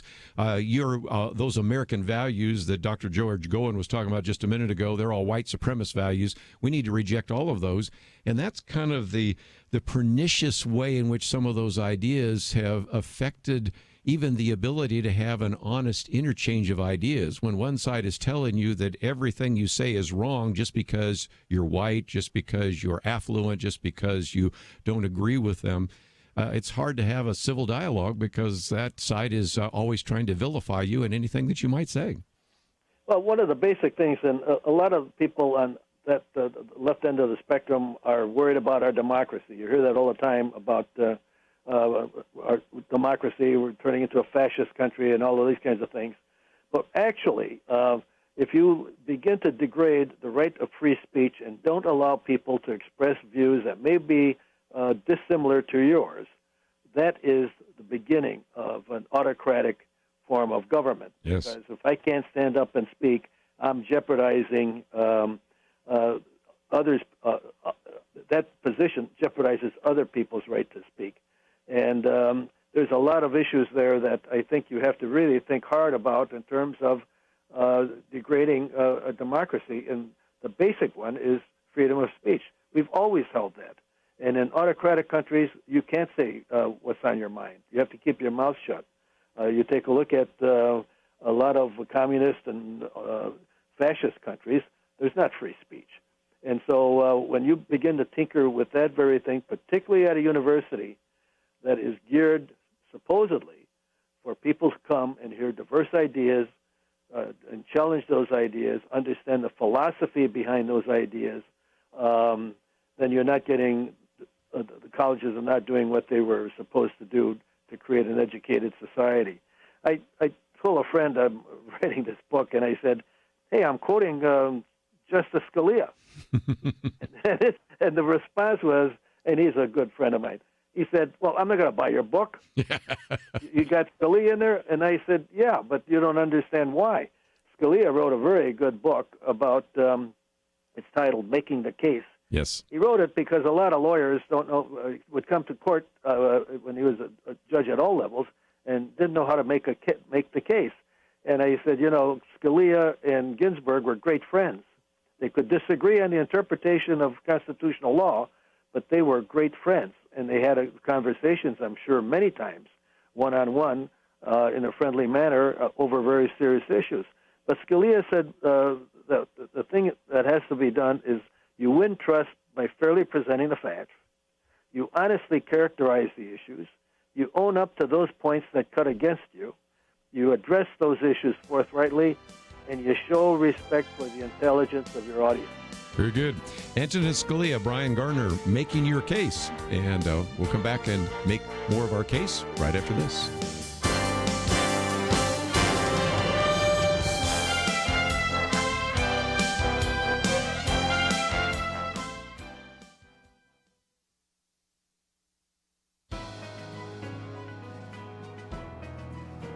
Welcome to the First Liberty Briefing. I'm Jeremy Dice. Supreme Court Justice Samuel Alito recently gave remarks to a group in New Jersey. His 45-minute presentation proved to be quite sobering. Justice Alito is a proven defender of religious liberty. You may recall he authored the court's opinion in Hobby Lobby, protecting the religious consciences of family-owned businesses. In other opinions, he has warned of the impact the sexual revolution may inflict upon the religious liberty of Americans. In his latest remarks, however, Justice Alito told the audience, quote, "You don't need to be a weatherman to know which way the wind is blowing. A wind is picking up that is hostile to those with traditional moral beliefs," unquote. But the good justice ended with a word of caution and challenge. He said, quote, "We are likely to see pitched battles in courts and Congress, state legislatures, and town halls. But the most important fight is for the hearts and minds of our fellow Americans. It is up to all of us to evangelize our fellow Americans about the issue of religious freedom," unquote. That's where you and I come in. Freedom, and especially religious freedom, is not a given in human history. It is something each generation must renew for itself. Telling the story of religious liberty and its blessings to one another is part of our responsibility as Americans. It's also how we preserve liberty. To learn how First Liberty is protecting religious liberty for all Americans, visit firstliberty.org. You can learn how to protect religious freedom in the workplace, public schools, your church, the military, and more by downloading First Liberty's free Religious Liberty Protection Kits at firstliberty.org. That's firstliberty.org. If you want hope for religious freedom, go to firstliberty.org.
Now, back to Point of View, your listener-supported source for truth. Yeah, for a few more minutes as we talk about the book Civility Lost, The Media, Politics, and Education. Dr. George Goens with us. Might also mention the booklet that we have made available to many of you called The Politicized Culture, which we talk about the fact that if nothing else, we need to have a civil dialogue, which we're going to talk about in just a minute. Proverbs 15:1 says, "A gentle answer turns away wrath." But more importantly, civility requires some level of humility. When I listen to other individuals, I recognize that I might be wrong and they might be right. They might have a viewpoint that I'd never considered before. And in Philippians 2, verse 3, it says, "Do nothing from selfishness or empty conceit, but with humility of mind, let each of you regard one another as more important than himself." So a lot of these ideas of civility can be found, obviously, in biblical principles. The Golden Rule certainly relates to that. But I thought for just a minute, Dr. Goens, we'd talk about this idea of a civil dialogue.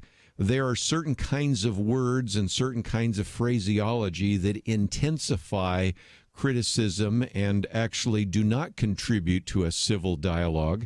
There are other ways in which we can actually use this in a way that would be helpful to expose the weaknesses of a particular viewpoint or even begin to frame the argument. So one of your chapters really talks about this idea of a civil dialogue, and that's something I think we need to teach our young people who oftentimes don't really have some of the skills and haven't learned some of the skills in school about how to make their case and to consider another viewpoint that might have some merit to be considered in a civil and a gracious sort of manner. What are your thoughts? Well, going back to earlier part of our conversation, when you look at other people as human beings, and the major issue in a circumstance where you have differences of agreement is listening. So often you look at the talking heads on the television stations, and they're not even listening what the other person is saying. They're formulating responses right off the bat, and they don't really listen. But there's a thing called active listening and dialogue. And active listening means that you really take a look at the person who you're having this conversation with whom you may disagree, and you actually listen for the content and the intent of the person's message. And today it's very difficult to do that with technology. I have a granddaughter in college, and she sent me a text. And I read it as, is this sarcasm? Was this humor? Or is she angry? And so I called her up on a 20th century technology called a telephone, and I said, I got your text message. I said, what was your intention? I understand the content, but the intent of that content I could interpret three different ways. And she finally said, well, oh, Grandpa, that was just a joke. That was humor. And so we don't listen very frequently when we have a political conversation with people about their intention. Do they really intend to limit people's freedom? Do they really intend to castigate others? Or whatever it might be, you have to listen to not only content, but the intent. And so frequently in the news and on social media, people take a look at the words, and they automatically create an intention for those words that isn't true. Take a look at the Covington kids in yes, that one good picture. example. They say a picture says 1,000 words. Well, the words may not be correct, but people looked at that picture. From that picture, they subscribed that kid's intention to be negative. And it's the same thing when you read something or when you listen to someone speak. You have to clarify the intention. And if you don't do that, then you can go around in circles, or you end up basically castigating other people and not understanding their story. Behind every person, there's a story. Just like in that picture situation, there's a story behind those kids. There's a story behind that, in particular, that individual kid, as well as the Native American person who is standing in front of him. And that picture really turned out to create a lot of divisiveness because people misinterpreted the intention that may have been occurring between those two people. And we have to really take a look at that and teach kids to understand that listening is a very, very critical and important thing to do, not just forming an argument and then throwing a verbal hand grenade at somebody.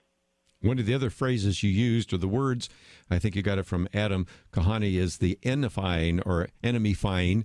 And Right. that is, again, not only listening, but not ascribing bad motives to another individual, not seeing the individual that with whom you disagree as an enemy. And that's another real problem in our society, isn't it? Well, it's a big problem because all of a sudden, and the technology and social media has played a big part in this because there's so many people who can anonymously express themselves and say things that are cruel or erroneous or destroys other people's personality. And that has to really stop in terms of people really thinking, and quit thinking that if someone says I'm a Republican and you're a Democrat, that I'm an enemy. After all, Senator Dirksen in the 60s and LBJ used to sit together, two people from two different political parties, and talked about where they stand and how they could maybe work together to produce some results. And we don't do much of that anymore. It's just that we separate and divide, and our language shows it, our behavior shows it, and it's of great concern where people basically don't even talk to individuals. And you used the term earlier, I was called a white old male. And I said to the person, when did that become an epithet? Is it the old age? Is it the male, or is it the whiteness? I said, we're turning, using terminology that's destructive to people, and it's not what we should be doing as an educated country or an educated citizenry. Well, again, I appreciate you taking the time not only to write the book, Civility Lost, The Media, Politics, and Education, but also taking the time to join us today on a topic we address so often here on Point of View. So thank you for joining us here on Point of View. Well, thank you very much for having me. Again, if you would like to know a little bit more about George Goens, we have a link to his website. We also have information about the book. Just came out, and again, matter of fact, his website says it's coming out. Well, it actually came out in January, so you can find it. Don't know if it's made its way into the bookstores yet, but certainly we've made it possible for you to order it there as well. So you'll have all sorts of great material that we've made available today on our website, pointofview.net. If you go there, you'll find, first of all, the information about Mo Isom, who was with us in the first hour, and her book, Sex, Jesus, and the Conversations the Church Forgot. George Goens with us, Civility Lost, and some other great material that you might want to find there as well. As you go there, my commentary today is on traditional masculinity, which has been vilified by some of the psychologists, and trying to provide some biblical perspective that is seemingly missing from all of that. We have some videos, some take action, and one of the action items, as I've mentioned before, is we do have a banner now, just again to remind you that we are making our way to Israel and to Rome this time in the fall. You might say, well, I'll make that decision in the summer. I think you want to make it a little bit earlier, because we may just be full up at that point. So if you are interested, click on that button that says Find Out More, and that is a place for you to see the itinerary, the cost, and all that is available to you on the website, pointofview.net. Let me just mention that tomorrow, Dr. Nick Pitts will be sitting in this chair, and we'll give you a little bit of an analysis of what happens tonight on the State of the Union address. I hope you'll watch it or listen to it or read about it, and we'll have some of that material tomorrow here on Point of View. I want to thank Doug as well as Steve for their help behind the scenes. We appreciate their good work. Hope you will join us tomorrow right here on Point of View. Question: do you have a health insurance plan you are not happy with? Well, Bethany and Jason thought they were stuck. Their plan just kept getting more expensive, and Bethany's favorite doctor didn't even take that plan anymore. And then some friends at church told them about MediShare. With our previous insurance, we were paying $1,200 a month. With MediShare, we now pay around $600 a month. Yes, they're paying $600 less per month, and that's a pretty typical savings with MediShare.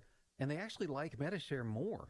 I was able to go back to my original doctor that I absolutely loved, and it's just been an absolutely beautiful thing being a part of MediShare. Yeah, so they pay a lot less, and they like it more. No wonder MediShare is growing so fast. Find out more. They're super easy to talk to. All you have to do is call 855-90-BIBLE. That's 855-90-BIBLE. 855-90-BIBLE. It takes a team to win. Be part of Point of View's Truth Team and bring truth and healing to America. Go to pointofview.net/team, pointofview.net/team, and 800-347-5151.